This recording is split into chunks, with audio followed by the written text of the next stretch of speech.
ਸਤਿ ਸ਼੍ਰੀ ਅਕਾਲ। ਤੁਸੀਂ ਦੇਖ ਰਹੇ ਹੋ ਵਿਜ਼ਨ ਪੰਜਾਬ ਟੀਵੀ। ਮੈਂ ਹਾਂ ਮੋਹਿਤ ਰੂਬਲ। ਪ੍ਰੋਗਰਾਮ ਇਲੈਕਸ਼ਨ ਆਰ ਦੇ ਵਿੱਚ ਤੁਹਾਡਾ ਸਵਾਗਤ ਹੈ।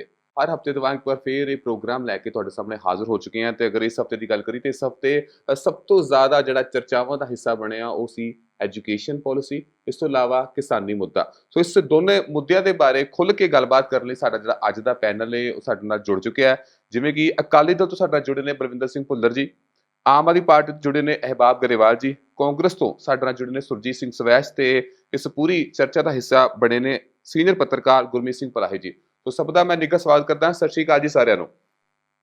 ਸਤਿ ਸ਼੍ਰੀ ਅਕਾਲ ਜੀ।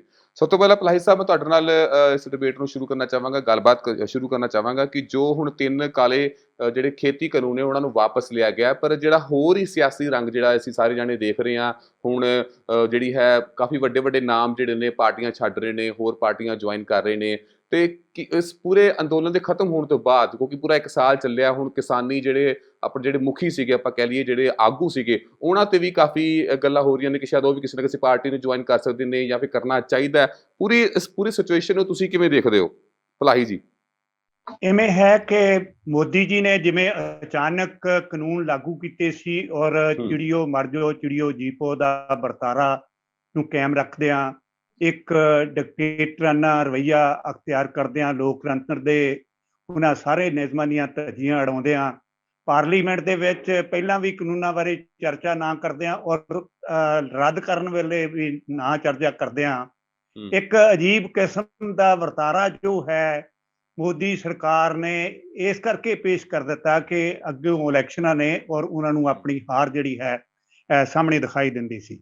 ਔਰ ਤੁਸੀਂ ਦੇਖਿਆ ਕਿ ਇਹ ਸਾਰੇ ਕੁਝ ਦੇ ਸੰਦਰਭ ਦੇ ਵਿੱਚ ਅਸੀਂ ਦੇਖ ਰਹੇ ਹਾਂ ਕਿ ਭਾਜਪਾ ਵੱਲੋਂ ਵੀ ਤੇ ਦੂਜੀਆਂ ਪਾਰਟੀਆਂ ਵੱਲੋਂ ਵੀ ਸ਼ਤਰੰਜ ਦੇ ਪੱਤੇ ਜਿਹੜੇ ਨੇ ਇਲੈਕਸ਼ਨਾਂ ਜਿੱਤਣ ਲਈ ਵਿਛਾਏ ਜਾ ਰਹੇ ਨੇ। ਆਪੋ ਆਪਣੇ ਢੰਗ ਤਰੀਕਿਆਂ ਦੇ ਨਾਲ ਵੱਖੋ ਵੱਖਰੀਆਂ ਪਾਰਟੀਆਂ ਦੇ ਨੇਤਾਵਾਂ ਨੂੰ ਆਪਣੇ ਪਾਲੇ ਵਿੱਚ ਲਿਆਉਣ ਲਈ ਹਰ ਧਿਰ ਜਿਹੜੀ ਹੈ ਉਹ ਯਤਨਸ਼ੀਲ ਹੈ।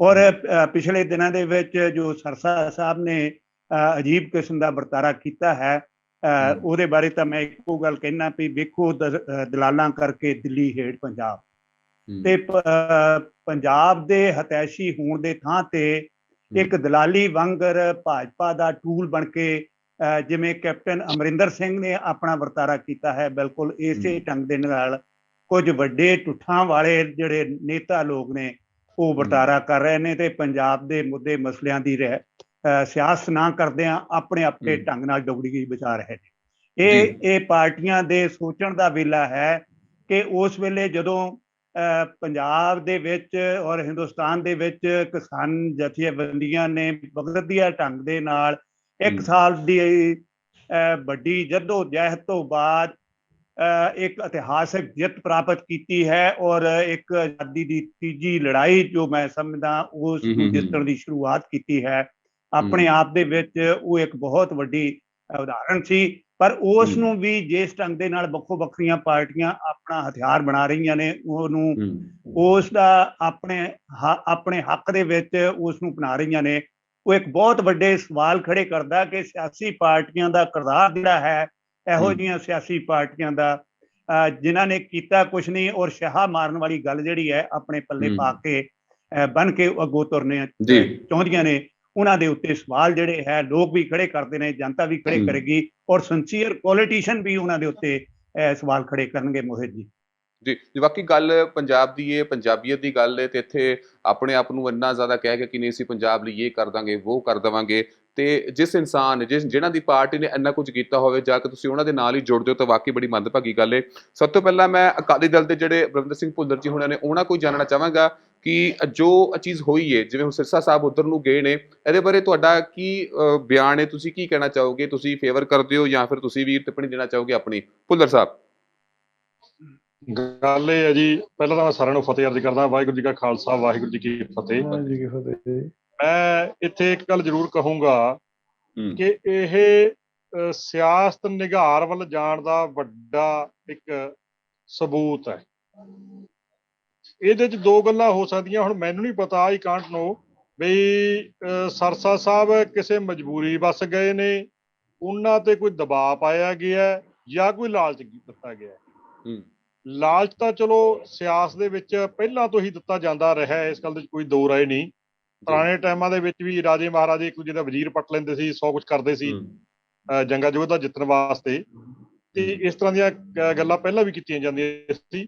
ਪਰ ਜੇਕਰ ਉਹਨਾਂ ਨੇ ਦੇ ਉੱਤੇ ਕੋਈ ਪ੍ਰੈਸ਼ਰ ਪਾ ਕੇ ਬੀਜੇਪੀ ਉਹਨਾਂ ਨੂੰ ਲੈ ਕੇ ਗਈ ਹੈ ਵੀ ਆਹ ਵੀ ਤੁਹਾਡੇ ਤੇ ਆਹ ਇਨਕੁਆਰੀ ਹੋਊਗੀ, ਤੁਹਾਡਾ ਫਲਾਨਾ ਹੋਊਗਾ, ਤੁਹਾਡਾ ਢਿਮਕਾ ਹੋਊਗਾ, ਕੋਈ ਏਦਾਂ ਦਾ ਪ੍ਰੈਸ਼ਰ ਪਾ ਕੇ ਲੈ ਕੇ ਗਈ ਹੈ, ਤਾਂ ਮੈਂ ਕਹਿੰਦਾ ਇਸ ਤੋਂ ਮਾੜੀ ਗੱਲ ਦੇਸ਼ ਵਾਸਤੇ ਕੋਈ ਨਹੀਂ ਕਿ ਇਸ ਤਰ੍ਹਾਂ ਦਾ ਜੇਕਰ ਢੰਗ ਅਪਣਾਇਆ ਜਾਂਦਾ ਹੈ ਤਾਂ ਇਹਦਾ ਮਤਲਬ ਤਾਂ ਇਹ ਹੋ ਜਾਊਗਾ ਆਉਣ ਵਾਲੇ ਟਾਈਮ ਦੇ ਵਿੱਚ ਵੀ ਜਿਹੜੀ ਪਾਰਟੀ ਸੈਂਟਰ ਦੇ ਵਿੱਚ ਆ ਜਾਇਆ ਕਰੂਗੀ ਉਹ ਫਿਰ ਦੂਜੀਆਂ ਛੋਟੀਆਂ ਪਾਰਟੀਆਂ ਨੂੰ ਜਿਹੜੀਆਂ ਮਤਲਬ ਕਿ ਸਟੇਟ ਲੈਵਲ ਦੀਆਂ ਪਾਰਟੀਆਂ ਨੇ ਉਹਨਾਂ ਨੂੰ ਇਸ ਤਰ੍ਹਾਂ ਦਾ ਪ੍ਰੈਸ਼ਰ ਬਣਾ ਕੇ ਡਰਾਉਣ ਦੀ, ਧਮਕਾਉਣ ਦੀ ਕੋਸ਼ਿਸ਼ ਕੀਤੀ ਜਾਇਆ ਕਰੂਗੀ। ਅੱਜ ਅਕਾਲੀ ਦਲ ਦੇ ਬੰਦੇ ਨੂੰ ਇਸ ਤਰ੍ਹਾਂ ਕੀਤਾ ਗਿਆ, ਕੱਲ ਨੂੰ ਕਿਸੇ ਵੀ ਹੋਰ ਪਾਰਟੀ ਨਾਲ ਵੀ ਕੀਤਾ ਜਾ ਸਕਦਾ। ਪਰ ਹੁਣ ਇਹਦੇ 'ਚ ਆਪਾਂ ਨੂੰ ਹਜੇ ਆਪਾਂ ਇਹਦੇ ਕੁਝ ਕਹਿ ਨਹੀਂ ਸਕਦੇ ਕਿਉਂਕਿ ਇਹ ਨਹੀਂ ਪਤਾ ਵੀ ਉਹਦਾ ਕੋਈ ਲਾਲਚ ਹੈ ਜਾਂ ਇਹ ਸਾਹਮਣੇ ਆਊਗਾ ਆਉਣ ਵਾਲੇ ਟਾਈਮ ਦੇ ਵਿੱਚ। ਪਰ ਜਿਵੇਂ ਉਹਨਾਂ ਨੇ ਕਿਸਾਨ ਮੋਰਚੇ ਦੇ ਵਿੱਚ ਕੰਮ ਕੀਤਾ ਸੀ, ਉਹਨਾਂ ਦੀ ਬੜੀ ਸਰਾਹਨਾ ਹੋਈ ਸੀ, ਲੋਕ ਬੜਾ ਉਹਨਾਂ ਨੂੰ ਚੰਗਾ ਸਮਝ ਰਹੇ ਸੀਗੇ।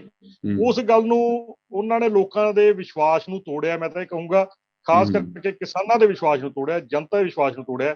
ਚਲੋ ਪਾਰਟੀ ਦਾ ਇੱਕ ਵਿਸ਼ਵਾਸ ਤਾਂ ਜਿਹੜਾ ਤੋੜਿਆ ਉਹ ਤਾਂ ਗੱਲ ਇੱਕ ਵੱਖਰੀ ਮੁੱਦਾ ਹੈ, ਪਰ ਮੈਂ ਇੱਕ ਆਮ ਜਨਤਾ ਦੇ ਤੌਰ ਤੇ ਗੱਲ ਕਹੂੰਗਾ ਕਿ ਵੀ ਉਹਨਾਂ ਨੇ ਇੱਕ ਆਮ ਲੋਕਾਂ ਦਾ ਜਿਹੜਾ ਵਿਸ਼ਵਾਸ ਹੈ ਉਹਨੂੰ ਤੋੜਨ ਦੀ ਕੋਸ਼ਿਸ਼।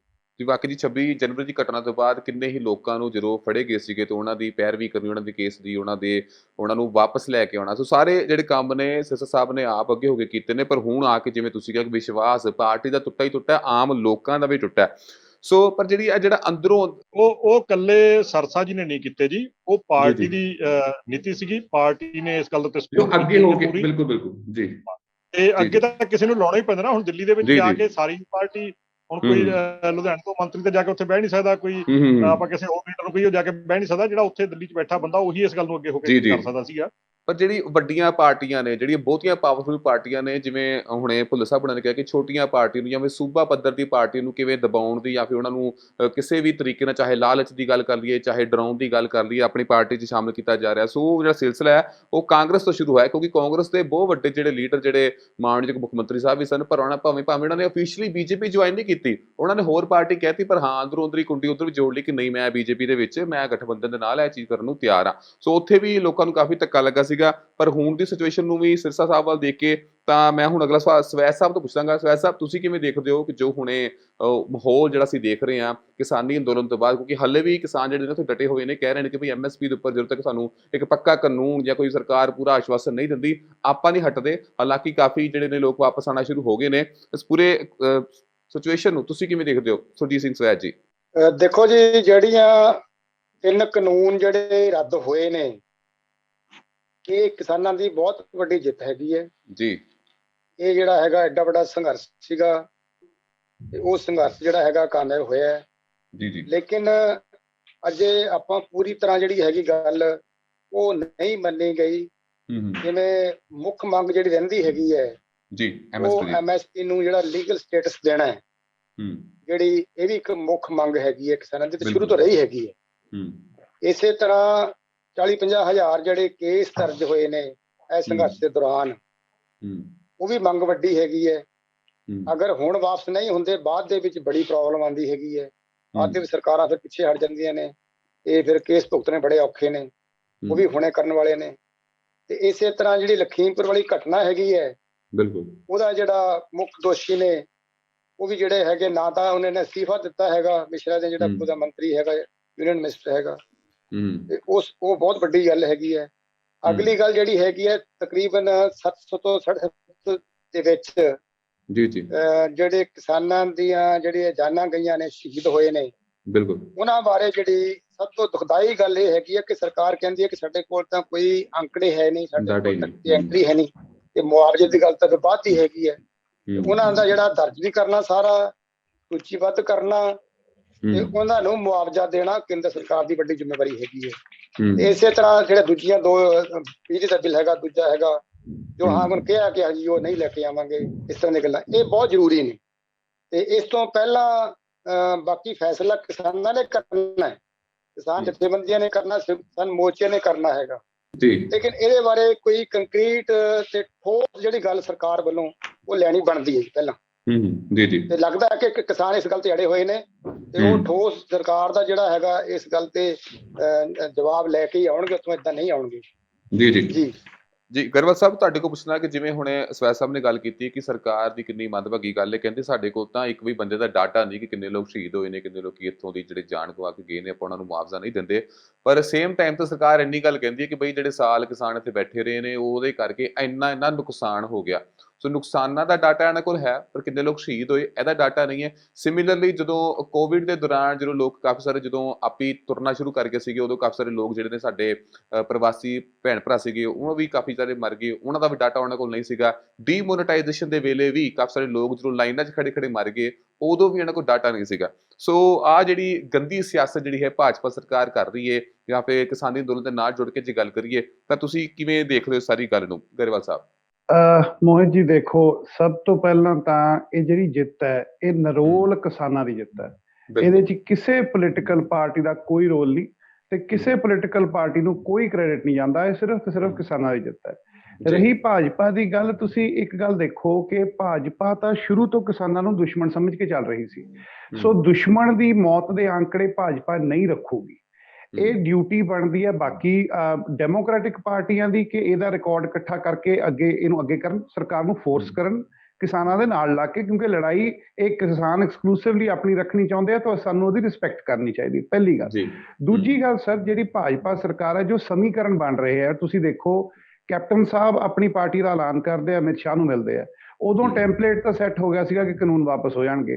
ਹੁਣ ਕੈਪਟਨ ਸਾਹਿਬ ਕਹਿੰਦੇ ਆ ਕਿ ਮੈਂ ਖੱਟੜ ਸਾਹਿਬ ਨਾਲ ਚਾਹ ਪੀਣ ਗਿਆ। ਸੋ ਹਰਿਆਣੇ ਵਾਲੇ ਕੇਸ ਕੈਪਟਨ ਸਾਹਿਬ ਕ੍ਰੈਡਿਟ ਲੈਣ ਦੀ ਕੋਸ਼ਿਸ਼ ਕਰਨਗੇ ਕਿ ਹਰਿਆਣੇ ਵਾਲੇ ਕੇਸ ਅਸੀਂ ਵਾਪਸ ਕਰਾਤੇ।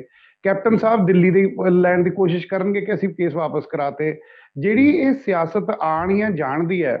ਸਿਰਸਾ ਸਾਹਿਬ ਨਾਲ ਮੈਂ 3-4 ਦਿਨ ਜਾਂ 8 ਦਿਨ ਪਹਿਲਾਂ ਡਿਬੇਟ ਤੇ ਸੀ, ਤੇ ਜੋ ਉਹਨਾਂ ਦਾ ਟੋਨ ਐਂਡ ਟੈਨਰ ਤੇ ਜੋ ਸ਼ਰਧਾ ਭਾਵ ਮੋਦੀ ਜੀ ਪ੍ਰਤੀ ਦਿਖਾ ਰਹੇ ਸੀ ਤੇ ਕੈਪਟਨ ਸਾਹਿਬ ਦੇ ਨੁਮਾਇੰਦੇ ਦਿਖਾ ਰਹੇ ਸੀ, ਉਹ ਤੋਂ ਬੜਾ ਕਲੀਅਰ ਸੀਗਾ। ਮੈਂ ਕਿਹਾ ਵੀ ਉਦੋਂ ਕਿ ਤੁਸੀਂ ਇਕੱਠੇ ਹੋ ਰਹੇ ਹੋ। ਹੁਣ ਇਹਨਾਂ ਦੀ ਕੋਸ਼ਿਸ਼ ਹੋਊਗੀ ਕਿ ਇਹ ਜਿਹੜੇ ਇਹ ਕਾਨੂੰਨ ਵਾਪਸ ਲਏ ਗਏ ਨੇ, ਹਾਲਾਂਕਿ ਬੜੇ ਅਨਡੈਮੋਕ੍ਰੈਟਿਕ ਤਰੀਕੇ ਨਾਲ ਲਿਆਏ ਗਏ ਸੀ ਤੇ ਅਨਡੈਮੋਕ੍ਰੈਟਿਕ ਤਰੀਕੇ ਨਾਲ ਵਾਪਸ ਗਏ ਨੇ, ਇਹਨਾਂ ਦਾ ਜਿੰਨਾ ਇਹ ਸਿਆਸੀ ਲਾਹਾ ਲੈ ਸਕਣ ਉਹ ਲੈਣ ਦੀ ਕੋਸ਼ਿਸ਼ ਕਰਨਗੇ। ਪਰ ਹੁਣ ਸਮਾਂ ਬਦਲ ਗਿਆ ਮੋਹਿਤ ਜੀ, ਸਮਾਂ ਇਸ ਤਰ੍ਹਾਂ ਬਦਲ ਗਿਆ ਕਿ ਲੋਕ ਇੰਨੇ ਜਾਗਰੂਕ ਹੋ ਗਏ। ਤੁਸੀਂ ਆਪ ਹੀ ਕਿਹਾ ਕਿ ਨਾ ਤਾਂ ਇਹਨਾਂ ਕੋਲ ਕੋਵਿਡ ਵੇਲੇ ਵਿਚਾਰੇ ਜਿਹੜੇ ਪ੍ਰਵਾਸ ਕਰ ਰਹੇ ਸੀ ਉਹਨਾਂ ਦੇ ਆંકੜੇ ਨੇ, ਨਾ ਇਹਨਾਂ ਕੋਲ ਡੀਮੋਨੇਟਾਈਜੇਸ਼ਨ ਵੇਲੇ ਆંકੜੇ ਆ। ਇਹ ਸਰਕਾਰ ਸਫਰ ਕਰਦੀ ਹੈ ਸਿਲੈਕਟਿਵ ਐਮਨੀਜ਼ੀਆ ਤੋਂ। ਇਹਨਾਂ ਨੂੰ ਜਿਹੜੀ ਚੀਜ਼ ਪਸੰਦ ਨਹੀਂ ਉਹਦੇ ਹਾਲੇ ਦੇਖਦੇ ਹੀ ਨਹੀਂ, ਉਹਨਾਂ ਲੋਕਾਂ ਨੂੰ ਲੋਕ ਹੀ ਨਹੀਂ ਮੰਨਦੇ। ਹੁਣ ਗੱਲ ਇਹ ਹੈ ਕਿ ਕਿਸਾਨਾਂ ਨੇ ਇੱਕ ਐਡਾ ਵੱਡਾ ਪੀਸਫੁਲ ਸੰਘਰਸ਼, ਹਰ ਇੱਕ ਸਾਜ਼ਿਸ਼ ਦੇ ਬਾਵਜੂਦ ਉਹਨੂੰ ਸਿਰੇ ਚੜਾਇਆ, ਉਹਨੂੰ ਪ੍ਰਵਾਨ ਚੜਾਇਆ ਤੇ ਉਹਦੇ ਤੇ ਜਿੱਤ ਪ੍ਰਾਪਤ ਕੀਤੀ। ਤੇ ਹੁਣ ਜਿਹਨੂੰ ਆਪਾਂ ਕਹਿੰਦੇ ਆ ਕਿ ਜਾਂਦੇ ਚੋਰ ਦੀ ਤੜਾਗੀ ਹੈ, ਹੁਣ ਕਿਸਾਨਾਂ ਨੂੰ ਜਿਹੜਾ ਫਾਈਨਲ ਪੁਸ਼ ਹੈ ਉਹ ਵੀ ਉਹਦੇ ਵਿੱਚ ਵੀ ਜਿੱਤਣਾ ਵੀ ਕੋਈ ਵੀ ਪੋਲੀਟੀਕਲ ਪਾਰਟੀ ਮਦਦ ਕਰ ਸਕਦੀ ਹੈ, ਉਹ ਕਰਨਾ ਚਾਹੀਦਾ। ਤੇ ਜਿਹੜੇ ਲੋਕ ਅੱਜ ਛੱਡ ਕੇ ਇੱਕ ਪਾਰਟੀ ਤੋਂ ਜਾਂ ਬੀਜੇਪੀ ਨੂੰ ਜੁਆਇਨ ਕਰ ਰਹੇ ਨੇ ਜਾਂ ਉਹ ਇਹਦਾ ਲਾਹਾ ਲੈਣਾ ਚਾਹੁੰਦੇ ਨੇ, ਉਹ ਅਸੀਂ ਇਹ ਸਮਝਦੇ ਹਾਂ ਤੇ ਮੈਂ ਵਿਅਕਤੀਗਤ ਤੌਰ ਤੇ ਸਮਝਦਾ ਕਿ ਲੋਕ ਜਿਹੜੇ ਆ ਨਾ ਜੀ ਹੁਣ ਸਿਆਣੇ ਆ, ਇਹੋ ਜਿਹੇ ਲੋਕਾਂ ਦਾ ਸਿਆਸੀ career ones and for all ਖਤਮ ਕਰ ਦੇਣਗੇ।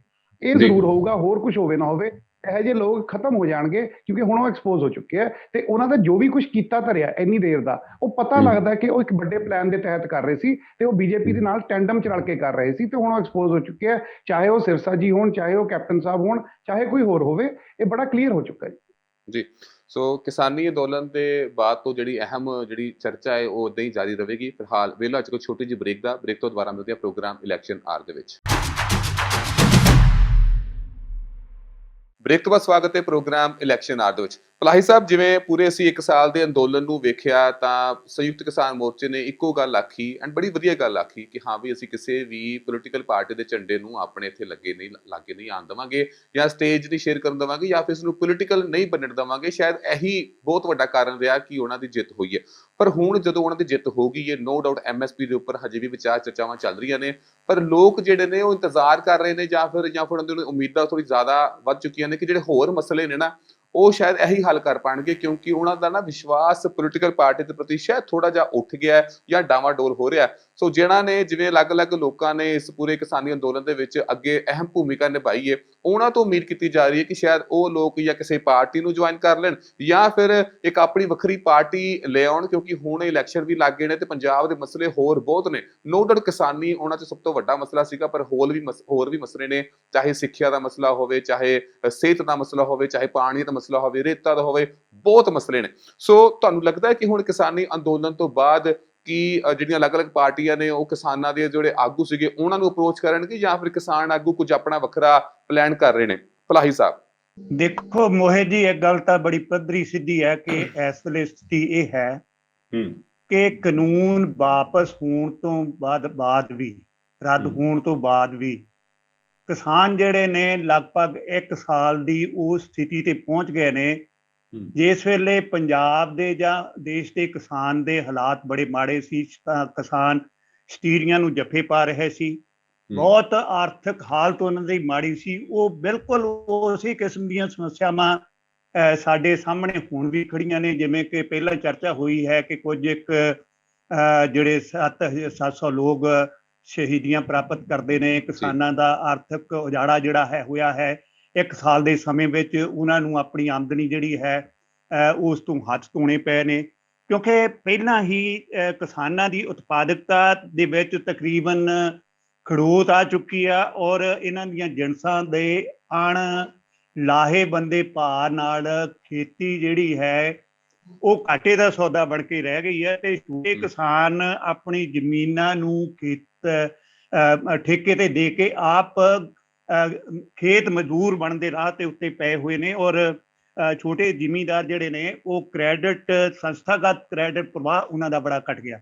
ਇਹੋ ਜਿਹੀ ਸਥਿਤੀ ਵਿੱਚ ਜਦੋਂ ਕਿ ਉਹਨਾਂ ਦੀ ਆਰਥਿਕਤਾ ਬੜੀ ਤਬਾਹ ਹੋ ਚੁੱਕੀ ਆ, ਇਸ ਵੇਲੇ ਪੋਲੀਟੀਕਲ ਪਾਰਟੀਆਂ ਦਾ ਬੜਾ ਵੱਡਾ ਰੋਲ ਬਣਦਾ ਕਿ ਜਿਹੜੀਆਂ ਕਿਸਾਨ ਹਿਤੈਸ਼ੀ ਨੇ, ਮੈਂ ਇਸ ਗੱਲ ਲਈ ਬੜਾ ਸਹਿਮਤ ਹਾਂ, ਭਾਵੇਂ ਕ੍ਰੈਡਿਟ ਕੋਈ ਵੀ ਵਿਰੋਧੀ ਧਿਰ ਜਾਂ ਵਿਰੋਧੀ ਪਾਰਟੀ ਨਾ ਲੈ ਸਕਦੀ ਹੋਵੇ, ਪਰ ਜਿਸ ਕਿਸਮ ਦਾ ਅਕਾਲੀ ਦਲ ਨੇ, ਕਾਂਗਰਸ ਨੇ, ਅਕਾਲੀ ਦਲ ਨੇ ਭਾਵੇਂ ਮਜਬੂਰੀ ਵਾਸੀ ਸਹੀ, ਕਾਂਗਰਸ ਨੇ, ਆਮ ਆਦਮੀ ਪਾਰਟੀ ਨੇ, ਕਮਿਊਨਿਸਟ ਪਾਰਟੀਆਂ ਨੇ ਕਿਸਾਨਾਂ ਦੀ ਮੂਵਮੈਂਟ ਦੀ ਹਮਾਇਤ ਕੀਤੀ ਹੈ, ਉਸ ਨੂੰ ਕਿਸਾਨ ਆਗੂ ਜਿਹੜੇ ਆ ਅੱਖੋਂ ਪਰੋਖੇ ਨਹੀਂ ਕਰ ਸਕਦੇ, ਨਾ ਪੰਜਾਬ ਦੇ ਕਿਸਾਨ ਅੱਖੋਂ ਪਰੋਖੇ ਕਰ ਸਕਦੇ ਆ, ਕਿਉਂਕਿ ਕਿਸਾਨ ਜਥੇਬੰਦੀ ਨਾਲ ਜੁੜੇ ਹੋਏ ਲੋਕ ਜਾਂ ਕਿਸਾਨਾਂ ਨਾਲ ਜਿਹੜੇ ਲੋਕ ਨੇ ਉਹ ਕਿਸੇ ਨਾ ਕਿਸੇ ਢੰਗ ਨਾਲ ਪੋਲੀਟੀਕਲ ਪਾਰਟੀਆਂ ਦੇ ਨਾਲ ਵੀ ਜੁੜੇ ਹੋਏ ਨੇ।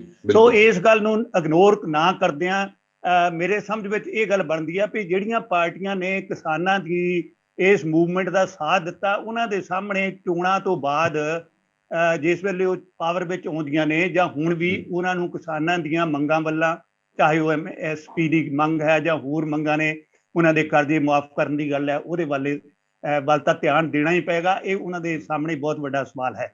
ਪਰ ਇੱਕ ਗੱਲ ਜਿਹੜੀ ਹੁਣੇ ਬਹਿਸ ਦੇ ਵਿੱਚ, ਚਰਚਾ ਦੇ ਵਿੱਚ ਸੀ ਵੀ ਅਸੀਂ ਭਾਜਪਾ ਦੇ ਉੱਤੇ ਬੜੇ ਸਵਾਲ ਉਠਾ ਰਹੇ ਹਾਂ ਕਿ ਉਹ ਆਇਆ ਰਾਮ ਗਿਆ ਰਾਮ ਦੀ ਨੀਤੀ ਨੂੰ ਬੜੀ ਉਤਸ਼ਾਹਿਤ ਕਰ ਰਹੀ ਹੈ, ਪਰ ਪਿਛਲੇ ਦਿਨਾਂ ਦੇ ਵਿੱਚ ਆਪਣੇ ਅਸੂਲਾਂ ਨੂੰ ਟੰਗ ਕੇ ਅਕਾਲੀ ਦਲ ਵਾਲੇ ਵੀ, ਕਾਂਗਰਸ ਵਾਲੇ ਵੀ, ਆਮ ਆਦਮੀ ਪਾਰਟੀ ਵਾਲੇ ਵੀ ਦੂਜੀਆਂ ਪਾਰਟੀਆਂ ਦੇ ਵਿੱਚੋਂ ਨੇਤਾਵਾਂ ਨੂੰ ਆਪਣੇ ਪਾਸੇ ਲਾਉਣ ਲਈ ਯਤਨਸ਼ੀਲ ਨੇ। ਦੇਖੋ ਕਾਂਗਰਸ ਨੇ ਤਾਂ ਬਹੁਤ ਸਾਰੇ ਆਪ ਦੇ ਵਿਧਾਇਕ ਵੀ ਪੱਟ ਲਏ ਨੇ, ਅਕਾਲੀ ਦਲ ਵਾਲਿਆਂ ਨੇ ਵੀ ਕੋਈ ਘੱਟ ਨਹੀਂ ਕੀਤੀ, ਆਮ ਆਦਮੀ ਪਾਰਟੀ ਨੇ ਵੀ ਕੇਜਰੀਵਾਲ ਸਾਹਿਬ ਆਉਂਦੇ ਨੇ ਕਿਸੇ ਨਾ ਕਿਸੇ ਵੱਡੇ ਨੇਤਾ ਨੂੰ ਆਪਣੀ ਪਾਰਟੀ ਵਿੱਚ ਸ਼ਾਮਲ ਕਰਦੇ ਨੇ। ਇਹ ਵਰਤਾਰਾ ਜਿਹੜਾ ਹੈ ਅਸੂਲ ਰਹਿਤ ਵਰਤਾਰਾ ਹੈ, ਉਸ ਨੂੰ ਇਹ ਪਾਰਟੀਆਂ ਨੂੰ ਜਵਾਬਦੇਹੀ ਕਰਨੀ ਪਏਗੀ, ਨਹੀਂ ਤਾਂ ਪੰਜਾਬ ਦੇ ਲੋਕ ਉਹਨਾਂ ਦੀ ਇਸ ਕਿਰਤ ਨੂੰ ਕਦੇ ਵੀ ਪ੍ਰਵਾਨ ਨਹੀਂ ਕਰਨਗੇ, ਔਰ ਉਹਨਾਂ ਦੇ ਉੱਤੇ ਜਿਹੜੀ ਬੇਯਕੀਨੀ ਹੈ ਉਹ ਬਣੇਗੀ, ਔਰ ਲਗਾਤਾਰ ਮੈਂ ਸਮਝਦਾ ਵੀ ਉਹਨਾਂ ਦੇ ਵਰਤਾਰੇ ਨਾਲ ਬਣ ਰਹੀ ਆ, ਕਿਉਂਕਿ ਪੰਜਾਬ ਦੇ ਜਿੰਨੀਆਂ ਵੀ ਪਾਰਟੀਆਂ ਨੇ ਹੁਣ ਰਿਆਇਤਾਂ ਦੀ ਰਾਜਨੀਤੀ ਕਰਕੇ ਮੁੱਦਿਆਂ ਮਸਲਿਆਂ ਤੋਂ ਆਪਣੇ ਆਪ ਨੂੰ ਪਾਸੇ ਰੱਖ ਕੇ ਸਿਰਫ ਵੋਟਾਂ ਦੀ ਰਾਜਨੀਤੀ ਦੇ ਰਾਹ ਤੇ ਜਦੋਂ ਪੈ ਰਹੀਆਂ ਨੇ ਤੇ ਬੜੇ ਵੱਡੇ ਸਵਾਲ ਜਿਹੜੇ ਨੇ ਲੋਕਾਂ ਦੇ ਮਨ ਵਿੱਚ ਖੜੇ ਹੋ ਰਹੇ ਨੇ। ਜੀ ਮੈਂ ਅਗਲਾ ਸਵਾਲ ਜਿਹੜਾ ਹੈ ਉਹ ਪੁੱਛਾਂਗਾ ਕਿ ਕਾਫੀ ਜ਼ਿਆਦਾ ਚਰਚਾਵਾਂ ਹੁਣ ਹੋ ਰਹੀਆਂ ਨੇ ਸਿਹਤ ਤੇ ਸਿੱਖਿਆ ਨੂੰ ਲੈ ਕੇ ਕਾਫੀ ਚਰਚਾਵਾਂ ਹੋ ਰਹੀਆਂ ਨੇ। ਜਿਹੜੇ ਪੰਜਾਬ ਦਾ ਮਾਡਲ ਕਿਹਾ ਜਾਂਦਾ ਕਿ ਅਸੀਂ ਨੰਬਰ 1 ਸੂਬਾ ਹੈ, ਕਾਊਂਟ ਹੋਇਆ ਪੂਰੇ ਭਾਰਤ ਦੇ ਵਿੱਚ, ਅਸੀਂ ਇਹ ਸਕੂਲ ਬਣਾਏ, ਅਸੀਂ ਬੱਚਿਆਂ ਨੂੰ ਇਹ ਪੜ੍ਹਾਈ ਦਿੱਤੀ, ਉਹ ਦਿੱਤੀ, ਪਰ ਗਰਾਊਂਡ ਲੈਵਲ ਤੇ ਗੱਲਾਂ ਹਲੇ ਵੀ ਹੋਰ ਨੇ। ਸੋ ਸਵਾਲ ਉਹਨਾਂ ਤੇ ਵੀ ਬੜੇ ਬੰਦ ਰਹੇ ਨੇ। ਆਮ ਆਦਮੀ ਪਾਰਟੀ ਆਪਣੇ ਕਲੇਮ ਕਰ ਰਹੀ ਹੈ, ਉੱਧਰੋਂ ਅਕਾਲੀ ਦਲ ਆਪਣੇ ਕਲੇਮ ਕਰ ਰਹੀ ਕਿ ਨਹੀਂ ਅਸੀਂ ਤਾਂ ਉਹਨਾਂ ਦੀ ਬਿਹਤਰ ਸਿੱਖਿਆ ਦੇ ਲਈ ਇਹ ਕਰਾਂਗੇ ਉਹ ਕਰਾਂਗੇ। ਗਰਾਊਂਡ ਰਿਐਲਿਟੀ ਤੇ ਜੋ ਗੱਲਾਂ ਨੇ ਉਹ ਹੋਰ ਨੇ, ਪਰ ਜੋ ਕਹਿ ਰਹੇ ਨੇ ਹੋਰ ਨੇ। ਤੇ ਕਿਵੇਂ ਉਹਨਾਂ ਦਾ ਇੱਕ ਮੈਪ ਜਿਹੜਾ ਹੈ, ਗਰਾਊਂਡ ਮੈਪ ਹੈ, ਉਹ ਕਿਵੇਂ ਸੋਚਦੇ ਨੇ ਕਿ ਹਾਂ ਵੀ ਅਸੀਂ ਇਸ ਨੂੰ ਇਹ ਬਦਲਣ ਦੀ ਕੋਸ਼ਿਸ਼ ਕਰਾਂਗੇ ਜਾਂ ਬਦਲਾਂਗੇ? ਸਭ ਤੋਂ ਪਹਿਲਾਂ ਤਾਂ ਮੈਂ ਸਵੈਸ ਸਾਹਿਬ ਤੁਹਾਡੇ ਕੋਲ ਜਾਣਨਾ ਚਾਹਾਂਗਾ ਕਿ ਤੁਹਾਡੀ ਪਾਰਟੀ ਬੜਾ ਜ਼ੋਰ ਲਾ ਰਹੀ ਹੈ ਕਿ ਅਸੀਂ ਸਿੱਖਿਆ ਦੇ ਖੇਤਰ 'ਚ ਬਹੁਤ ਜ਼ਿਆਦਾ ਕੰਮ ਕੀਤਾ ਹੈ, ਜਿਸ ਕਰਕੇ ਸਾਨੂੰ ਲੋਕ ਨੇ ਵੋਟ ਪਾਉਣਗੇ। ਸੇਮ ਟਾਈਮ ਤੇ ਸਸੋਦੀਆ ਜੀ ਅੱਜ ਕੱਲ੍ਹ ਸਕੂਲਾਂ ਦੇ ਗੇੜੇ ਲਾ ਰਹੇ ਨੇ, ਉੱਥੇ ਇੰਸਪੈਕਸ਼ਨ ਟਾਈਪ ਕਰ ਰਹੇ ਨੇ ਜਾਂ ਫਿਰ ਛਾਪੇ ਉਹਨਾਂ ਦੀ ਲੈਂਗੁਏਜ ਦੇ ਵਿੱਚ ਮਾਰ ਰਹੇ ਨੇ, ਤਾਂ ਕੀ ਸਾਹਮਣੇ ਆਏਗਾ ਜਾਂ ਕੀ ਲੱਗਦਾ ਕਿ ਹਾਂ ਵੀ ਤੁਹਾਡੀ ਪਾਰਟੀ ਨੇ ਵਾਕਈ ਕੰਮ ਕੀਤਾ? ਸਵੈਸ ਸਾਹਿਬ ਦੇਖੋ ਜੀ, ਸਭ ਤੋਂ ਪਹਿਲਾਂ ਤਾਂ ਗੱਲ ਇਹ ਹੈਗੀ ਹੈ ਕਿ ਜੋ ਦਿੱਲੀ ਦੇ ਲੀਡਰ ਖਾਸ ਕਰ ਮਨੀਸ਼ ਸਿਸੋਦੀਆ ਜੀ ਪੰਜਾਬ ਦੇ ਸਕੂਲਾਂ ਦੇ ਵਿੱਚ ਘੁੰਮਦੇ ਫਿਰਦੇ ਨੇ, ਇਹ ਉਹਨਾਂ ਵਾਸਤੇ ਜਿਹੜੀ ਹੈਗੀ ਹੈ ਗੱਲ ਠੀਕ ਨਹੀਂ ਹੈਗੀ। ਕਾਰਨ ਕੀ ਹੈਗਾ, ਹੁਣ ਚੋਣਾਂ ਵੇਲੇ ਆਏ ਨੇ ਜੀ ਉਹ, ਤੇ ਪਿਛਲੇ 5 ਸਾਲ ਕਿੱਥੇ ਸੀਗੇ ਜੀ ਉਹ, ਤੇ ਕਿੱਥੇ ਸੀ ਇਹਨਾਂ ਦੇ ਐਮਐਲਏ ਜਿਹੜੇ 20 ਚੋਂ ਘੱਟ ਕੇ ਹੁਣ 7 8 9 ਹੀ ਕਿੰਨੇ ਕੁ ਰਹਿ ਗਏ ਨੇ ਉਹ। ਉਹਨਾਂ ਦੇ ਹਲਕਿਆਂ 'ਚ ਜਾ ਕੇ ਦੇਖੋ ਨਾ ਉਹਨਾਂ ਨੇ ਕੀ ਕੀਤਾ, ਕੀ ਉਹਨਾਂ ਨੇ ਆਪਦੇ ਐਮਐਲਏ ਤੋਂ ਰਿਪੋਰਟਾਂ ਮੰਗੀਆਂ ਨੇ ਕਿ ਤੁਹਾਡੇ ਹਲਕੇ 'ਚ ਕੀ ਹੋ ਰਿਹਾ ਹੈ। ਸਿਰਫ ਇੱਥੇ ਮੈਂ ਗੱਲ ਕਰਾਂਗਾ ਫੁਲਕਾ ਸਾਹਿਬ ਦੀ, ਉਹਨਾਂ ਨੇ ਆਪਦੇ ਹਲਕੇ 'ਚ ਕੰਮ ਕੀਤਾ, ਸਕੂਲਾਂ ਦੇ ਕੰਮ ਕੀਤਾ, ਸਿੱਖਿਆ ਦੇ ਕੰਮ ਕੀਤਾ ਹੈਗਾ, ਦੇਖਣ ਨੂੰ ਮਿਲਦਾ ਉੱਥੇ ਫਰਕ ਵੀ ਪਤਾ ਲੱਗਦਾ ਹੈ। ਇਸੇ ਤਰ੍ਹਾਂ ਪੰਜਾਬ ਦੇ ਵਿੱਚ ਖੁਦ ਇਹਨਾਂ ਦੇ ਫੁਲਕਾ ਸਾਹਿਬ ਨੇ ਬੜੀ ਡਿਟੇਲ ਇੱਕ ਜਿਹੜੀ ਹੈਗੀ ਆ ਉਹ ਵੀਡੀਓ ਜਾਰੀ ਕੀਤੀ ਸੀ ਤੇ ਪੰਜਾਬ ਦੇ ਸਕੂਲਾਂ ਦੀ ਤਾਰੀਫ ਕੀਤੀ ਸੀ, ਜਿਹਦੇ ਵਿੱਚ ਉਹਨੇ ਕਿਹਾ ਕਿ ਪਿਛਲੇ ਸਮੇਂ ਦੇ ਵਿੱਚ, ਮੈਂ ਦੇਖੋ ਕੋਈ ਚੰਗੀ ਗੱਲ ਹੁੰਦੀ ਹੈ ਉਹ ਮੰਨਣੀ ਚਾਹੀਦੀ ਹੈਗੀ ਹੈ। ਅਕਾਲੀ ਦਲ ਵੇਲੇ ਵੀ, ਅਕਾਲੀ ਦਲ ਸਰਕਾਰ ਵੇਲੇ ਵੀ, ਬਾਕੀ ਅਸੀਂ ਬਹੁਤ ਇਹਨਾਂ ਦੀ ਨੁਕਤਾਚੀਨੀ ਕਰਦੇ ਰਵਾਂਗੇ ਜਿੱਥੇ ਗਲਤੀਆਂ ਕੀਤੀਆਂ ਇਹਨਾਂ ਨੇ, ਲੇਕਿਨ ਐਜੂਕੇਸ਼ਨ ਦੇ ਫੀਲਡ ਦੇ ਵਿੱਚ ਖਾਸ ਕਰ ਉਹ ਸੈਕਟਰੀ ਦੇ ਨਾਲ ਆਇਆ ਹੋਇਆ ਸੀਗਾ ਕ੍ਰਿਸ਼ਨ ਕੁਮਾਰ ਜੀ, ਉਹਨਾਂ ਨੇ ਤੇ ਇਹਨਾਂ ਦੀ ਸਰਕਾਰ ਨੇ ਕੰਮ ਕੀਤੇ ਨੇ। ਸਕੂਲਾਂ ਦਾ ਜਿਹੜਾ ਸੁਧਾਰਿਆ, ਇਨਫਰਾਸਟ੍ਰਕਚਰ ਸੁਧਾਰਿਆ, ਸਮਾਰਟ ਸਕੂਲ ਬਣਾਏ ਨੇ, ਕਲਾਸਰੂਮ ਇੰਪਰੂਵ ਕੀਤੇ ਨੇ, ਤੇ ਨਾਲ ਦੀ ਨਾਲ ਸਾਡੇ ਜਿਹੜੇ ਟੀਚਰ ਨੇ ਉਹਨਾਂ ਨੇ ਪੇਰੈਂਟਸ ਦੀ ਮਦਦ ਨਾਲ, ਸਮਾਜ ਸੇਵੀ ਲੋਕਾਂ ਦੀ ਮਦਦ ਨਾਲ ਤੇ NRI ਦੀ ਭਰਾਵਾਂ ਦੀ ਮਦਦ ਨਾਲ ਸਾਰਿਆਂ ਨੇ ਮਿਲ ਕੇ ਪੰਜਾਬ ਦੇ ਸਕੂਲਾਂ ਦੀ ਹਾਲਤ ਬਹੁਤ ਸੁਧਾਰੀ ਹੈਗੀ ਹੈ ਤੇ ਬਹੁਤ ਇੰਪਰੂਵ ਹੋਈ ਹੈ। ਉਹਦਾ ਨਤੀਜਾ ਇਹੋ ਹੈਗਾ ਕਿ ਜੋ ਪਰਫਾਰਮੈਂਸ ਗ੍ਰੇਡਿੰਗ ਇੰਡੈਕਸ ਜਿਹੜਾ ਸੈਂਟਰ ਗਵਰਨਮੈਂਟ ਨੇ ਜਾਰੀ ਕੀਤਾ ਸੀਗਾ, ਉਹਦੇ ਵਿੱਚ ਪੰਜਾਬ 1 ਨੰਬਰ ਤੇ ਸੀਗਾ, ਜਿਹਦੇ ਕਈ ਸੂਚਕ ਹੁੰਦੇ ਨੇ, ਜਿਹਦੇ ਕਈ ਉਹ ਪੈਰਾਮੀਟਰ ਦੇਖਦੇ ਨੇ, ਤੇ ਦਿੱਲੀ 6ਵੇਂ ਨੰਬਰ ਤੇ ਆਇਆ ਉਸ ਸਰਵੇ ਦੇ ਵਿੱਚ ਜੀ। ਸੋ ਮੇਰਾ ਕਹਿਣ ਦਾ ਮਤਲਬ ਇਹ ਹੈਗਾ ਕਿ ਪੰਜਾਬ ਦੇ ਵਿੱਚ ਜਿੱਥੇ ਤਕਰੀਬਨ ਮੇਰੇ ਖਿਆਲ 19,000 ਸਕੂਲ ਨੇ ਜੀ, ਗਵਰਨਮੈਂਟ ਸਕੂਲ ਜਿਹੜੇ, ਉਹਨਾਂ ਨੇ ਵਿੱਚੋਂ ਬਹੁਤ ਸਕੂਲ, ਸਮਾਰਟ ਰੂਮ, ਕਲਾਸਰੂਮਸ, ਕਿੰਨਾ ਕੁਝ ਉੱਤੇ ਇਨਫਰਾਸਟ੍ਰਕਚਰ, CCTV ਕੈਮਰਾਜ਼, ਬੱਚਿਆਂ ਵਾਸਤੇ ਟਾਇਲਟਸ, ਹੋਰ ਬਹੁਤ ਕੁਝ ਇੰਪਰੂਵ ਹੋਇਆ ਤੇ ਸਟੈਂਡਰਡ ਆਫ ਐਜੂਕੇਸ਼ਨ ਵੀ ਇੰਪਰੂਵ ਹੋਇਆ। ਪੜ੍ਹੋ ਪੰਜਾਬ, ਪੜ੍ਹਾਓ ਪੰਜਾਬ ਦੇ ਉਹਦੇ ਮੋਟਾ ਦੇ ਥੱਲੇ। ਬਾਵਜੂਦ ਇਸਦੇ ਸਵੈਸ ਸਾਹਿਬ ਬਾਵਜੂਦ ਇਸਦੇ ਕਿੰਨੇ ਸਾਰੇ ਜਿਹੜੇ ਟੀਚਰਸ ਨੇ ਉਹ ਹੜਤਾਲਾਂ ਤੇ ਪਿਛਲੇ ਕਾਫੀ ਲੰਬੇ ਸਮੇਂ ਤੋਂ ਬੈਠੇ ਹੋਏ ਨੇ। ਪਿੱਛੇ ਜੀ ਤਾਂ ਜਦੋਂ ਚੰਨੀ ਸਾਹਿਬ ਨੇ ਸਪੈਸ਼ਲੀ ਕਾਨਫਰੰਸ ਕੀਤੀ ਜਾਂ ਕੋਈ ਗੱਲਬਾਤ ਕੀਤੀ ਤਾਂ ਸ਼ਾਇਦ ਲੋਕਾਂ ਨੂੰ ਉਡੀਕ ਸੀਗੀ ਕਿ ਬਈ ਜਿਹੜੀ ਚੀਜ਼ ਦੀ ਕਾਫੀ ਦੇਰ ਤੋਂ ਇੰਤਜ਼ਾਰ ਕੀਤਾ ਜਾ ਰਿਹਾ ਕਿ ਸ਼ਾਇਦ ਇੰਨੇ ਸਾਰੇ ਐਲਾਨ ਹੋ ਰਹੇ ਨੇ, ਕਾਫੀ ਸਾਰੇ ਵਿਰੋਧੀ ਧਿਰ ਨੇ ਤੇ ਐਲਾਨ ਜੀਤ ਨਾਮ ਵੀ ਦੇ ਦਿੱਤਾ ਕਿ ਹਾਂ ਵੀ ਸ਼ਾਇਦ ਉਹਨਾਂ ਜਿਹੜੇ ਟੀਚਰਸ ਜਿਹੜੇ ਹੜਤਾਲਾਂ ਤੇ ਬੈਠੇ ਨੇ ਉਹਨਾਂ ਦਾ ਹੱਲ ਹੋ ਜਾਊਗਾ। ਪਰ ਉਹਨਾਂ ਨੇ ਕਹਿ ਦਿੱਤਾ ਕਿ ਬਈ ਜਿਹੜਾ ਹੁਣ ਟੈਂਕੀ ਤੇ ਚੜੂਗਾ ਜੀ ਆਪਾਂ ਉਹਨਾਂ ਦਾ ਜੀ ਹੁਣ ਉਹਨਾਂ ਤੇ FIR ਹੋ ਜਾਏਗੀ, ਨਹੀਂ ਉਹ ਟੈਂਕੀ ਤੇ ਚੜਨਗੇ। ਪਰ ਉੱਥੇ ਭਗਵੰਤ ਮਾਨ ਸਾਹਿਬ ਨੇ ਵੀ ਬੜੀ ਵਧੀਆ ਗੱਲ ਕੀਤੀ ਸੀ ਕਿ ਹਾਂ ਬਈ ਕੋਈ ਸ਼ੌਂਕ ਨਾਲ ਥੋੜੀ ਚੜਦਾ ਵਾ। ਇਹ ਸਿਲਸਿਲਾ ਅਕਾਲੀ ਦਲ ਵੇਲੇ ਵੀ ਰਿਹਾ, ਐ ਨਹੀਂ ਕਿ ਇਕੱਲੇ ਕਾਂਗਰਸ ਵੇਲੇ ਵੀ ਰਿਹਾ। ਟੀਚਰ ਜਿਹੜੇ ਨੇ ਉਹ ਉਦਾਸ ਹੋ ਕੇ, ਨਿਰਾਸ਼ ਹੋ ਕੇ ਆਪਣੇ ਰੋਸ ਵਜੋਂ ਟੈਂਕੀ ਤੇ ਚੜ ਜਾਣਾ ਜਾਂ ਫਿਰ ਪਾਣੀ ਦੀ ਬੁਛਾੜਾਂ ਸਹਿਣੀਆਂ, ਪਰ ਉਹ ਸਿਲਸਿਲਾ ਕਾਂਗਰਸ ਵੇਲੇ ਵੀ ਜਾਰੀ ਰਿਹਾ। ਠੀਕ ਹੈ, ਆਪਾਂ ਕਹਿ ਸਕਦੇ ਹਾਂ ਕਿ ਇੱਕ ਇੰਡੈਕਸ ਦੇ ਵਿੱਚ ਪੰਜਾਬ ਦਾ ਨਾਮ ਮੋਹਰੇ ਆਉਂਦਾ, ਨੰਬਰ 1 ਆਉਂਦਾ, ਚੰਗੀ ਗੱਲ ਹੈ। ਠੀਕ ਹੈ, ਕਾਫੀ ਸਾਰੇ ਸਕੂਲ ਅਪਡੇਟਡ ਹੋਏ ਨੇ, ਚੰਗੀ ਗੱਲ ਆ, ਸਮਾਰਟ ਬਣੇ ਨੇ, ਚੰਗੀ ਗੱਲ ਆ। ਪਰ ਜਿਹੜੇ ਉਹਨਾਂ ਨੂੰ ਪੜ੍ਹਾਉਂਦੇ ਨੇ ਉਹਨਾਂ ਦੇ ਮਸਲੇ ਵੀ ਤਾਂ ਦੇਖਣੇ ਪੈਣੇ ਆ ਕਿ ਉਹ ਵੀ ਕਿਵੇਂ ਪੜ੍ਹਾਉਂਦੇ ਨੇ, ਕਿੰਨੇ ਘੱਟ ਪੈਸੇ ਦੇ ਵਿੱਚ ਉਹ ਪੜ੍ਹਾ ਰਹੇ ਨੇ, ਕਿੰਨੀ ਘੱਟ ਉਹਨਾਂ ਨੂੰ ਪੈਸੇ ਹੀ ਨਹੀਂ ਆਉਂਦੇ ਕਾਫੀ ਮਹੀਨੇ ਤੱਕ। ਉਹ ਮਸਲਾ ਵੀ ਹੱਲ ਹੋਣਾ ਚਾਹੀਦਾ। ਉਹ ਜਿਹੜੇ ਐਜੂਕੇਸ਼ਨ ਜਿਹੜੇ ਪੜ੍ਹਾਉਂਦੇ ਨੇ ਉਹ ਇੱਕ ਗੁਰੂ ਸਮਾਨ ਨੇ, ਉਹਨਾਂ ਦੇ ਜਦੋਂ ਲਾਠੀਆਂ ਭਰਾਈਆਂ ਜਾਂਦੀਆਂ ਉਦੋਂ ਕਿੱਥੇ ਸਰਕਾਰ ਜਾਂਦੀ ਹੈ। ਤੁਹਾਡੀ ਗੱਲ ਜਿਹੜੀ ਹੈਗੀ, ਤੁਹਾਡਾ ਸਵਾਲ ਬਹੁਤ ਅੱਛਾ ਸਵਾਲ ਹੈਗਾ ਜੀ, ਬਿਲਕੁਲ ਤੁਸੀਂ ਸਹੀ ਪੁੱਛਿਆ ਹੈਗਾ। ਕੱਲ ਹੀ ਸਾਡੇ ਨਵੇਂ ਜਿਹੜੇ ਸਿੱਖਿਆ ਮੰਤਰੀ ਨੇ ਪ੍ਰਗਟ ਸਿੰਘ ਜੀ, ਜਿਨ੍ਹਾਂ ਵਿੱਚ ਕੰਮ ਕਰਨ ਦੀ ਬਹੁਤ ਉਤਸ਼ਾਹਤ ਹੈਗੀ ਹੈ ਤੇ ਜਿਹੜੇ ਚਾਹੁੰਦੇ ਨੇ ਕਿ ਮੈਂ ਵੱਧ ਤੋਂ ਵੱਧ ਥੋੜੇ ਸਮੇਂ ਦੇ ਵਿੱਚ ਟੀਚਰਾਂ ਦੀ ਖਾਸ ਕਰ ਜਿਹੜੀਆਂ ਸਮੱਸਿਆ ਮੈਂ ਹੱਲ ਕਰ ਸਕਾਂ ਜੀ। ਤੁਸੀਂ ਅਗਰ ਉਹ ਜਿਹੜੀ ਕੱਲ ਦੀ ਉਹਨਾਂ ਦੀ ਦੇਖੀ ਹੋਏਗੀ ਤਾਂ ਜਿਹੜੀ ਉਹਨਾਂ ਦੀ ਪ੍ਰੈਸ ਮੀਟਿੰਗ ਸੀਗੀ, ਪ੍ਰੈਸ ਕਾਨਫਰੰਸ ਦੇ ਵਿੱਚ ਉਹਨਾਂ ਨੇ ਪੱਤਰਕਾਰਾਂ ਨੂੰ ਵੀ ਸਾਰੀਆਂ ਗੱਲਾਂ ਦੱਸੀਆਂ ਕਿ ਮੁਸ਼ਕਿਲਾਂ ਕੀ ਆ ਰਹੀਆਂ ਨੇ। ਸਭ ਤੋਂ ਪਹਿਲਾਂ ਭਰਤੀ ਦੀ ਗੱਲ ਕੀਤੀ ਹੈਗੀ ਹੈ, ਵੱਖ-ਵੱਖ ਜਿਹੜਾ ਵਰਗਾਂ ਦੀ ਭਰਤੀ ਟੀਚਰਾਂ ਦੀ, ਜਿਹਦੇ ਵਿੱਚ ਝਗੜਾ ਕੀ ਹੈਗਾ, ਉਹਦੇ ਵਿੱਚ ਕਈ ਸਮੱਸਿਆਵਾਂ ਏਦਾਂ ਨੇ ਕਿ ਟੀਚਰਾਂ ਦੇ ਵੱਖੋ-ਵੱਖ ਧੜੇ ਆਪਸ ਦੇ ਵਿੱਚ ਨੇ ਜਿਵੇਂ ਕੋਈ ਟੈਟ ਪਾਸ ਹੈ, ਕੋਈ ਬੀਐਡ ਪਾਸ ਹੈਗਾ, ਕੋਈ ਕਿਤੇ ਏਜ ਦਾ ਫੈਕਟਰ ਹੈ, ਕਿਤੇ ਕੁਝ ਇਸ ਤਰ੍ਹਾਂ ਕਰਕੇ ਜਿਹੜੀਆਂ ਭਰਤੀਆਂ ਸੀ ਜਿਹੜੀਆਂ ਤਕਰੀਬਨ ਮੁਕੰਮਲ ਕਰਨ ਵਾਲੇ ਸੀਗੇ ਉਹ ਵੀ ਹਾਈ ਕੋਰਟ ਜਾ ਕੇ ਅਟਕ ਗਈਆਂ, ਕਿਉਂਕਿ ਟੀਚਰਾਂ ਦਾ ਆਪਸ ਦੇ ਵਿੱਚ ਇੱਕ ਦੂਜੇ ਨਾਲ ਆਪਾ ਵਿਰੋਧੀ ਗੱਲਾਂ ਹੈਗੀਆਂ ਨੇ, ਉਸ ਕਰਕੇ ਮਸਲਾ ਅਟਕਿਆ ਹੋਇਆ ਹੈਗਾ। ਲੇਕਿਨ ਉਹਨਾਂ ਨੇ ਖੁਦ ਇਹ ਹੈਗਾ, ਪ੍ਰਗਟ ਸਿੰਘ ਜੀ ਨੇ ਕਿਹਾ ਕਿ ਤੁਸੀਂ ਹੱਲ ਟੀਚਰ ਜਿਹੜੇ ਹੈਗੇ ਮੈਨੂੰ ਦਿਓ, 1 ਦਿਨ 'ਚ 2 ਦਿਨ 4 ਦਿਨ 'ਚ, ਮੈਂ ਤਾਂ ਤੁਹਾਡਾ ਹੱਲ ਕਰਨ ਬੈਠਾ ਹੈ, ਅਸੀਂ ਜੋ ਮੈਕਸਿਮਮ ਕਰ ਸਕਦਾ ਉਹ ਕਰਾਂਗੇ। ਦੂਜੀ ਗੱਲ, ਇੱਕ ਟੀਚਰ ਦੀ ਗੱਲ ਇਹ ਸੀ ਕਿ ਉਹ ਜਿਹੜਾ ਕੋਈ ਚੜਿਆ ਸੀ ਕਿਸੇ ਟਾਵਰ ਤੇ, ਉਹਨਾਂ ਦਾ ਕਹਿੰਦਾ ਮੈਂ ਪਤਾ ਕਰਾਇਆ, ਉਹਦੇ ਨੰਬਰ 26 ਨੰਬਰ ਸੀਗੇ, ਜਿਹੜਾ ਕਿਸੇ ਵੀ ਹਾਲਤ ਦੇ ਵਿੱਚ ਭਰਤੀ ਨਹੀਂ ਹੋ ਸਕਦਾ।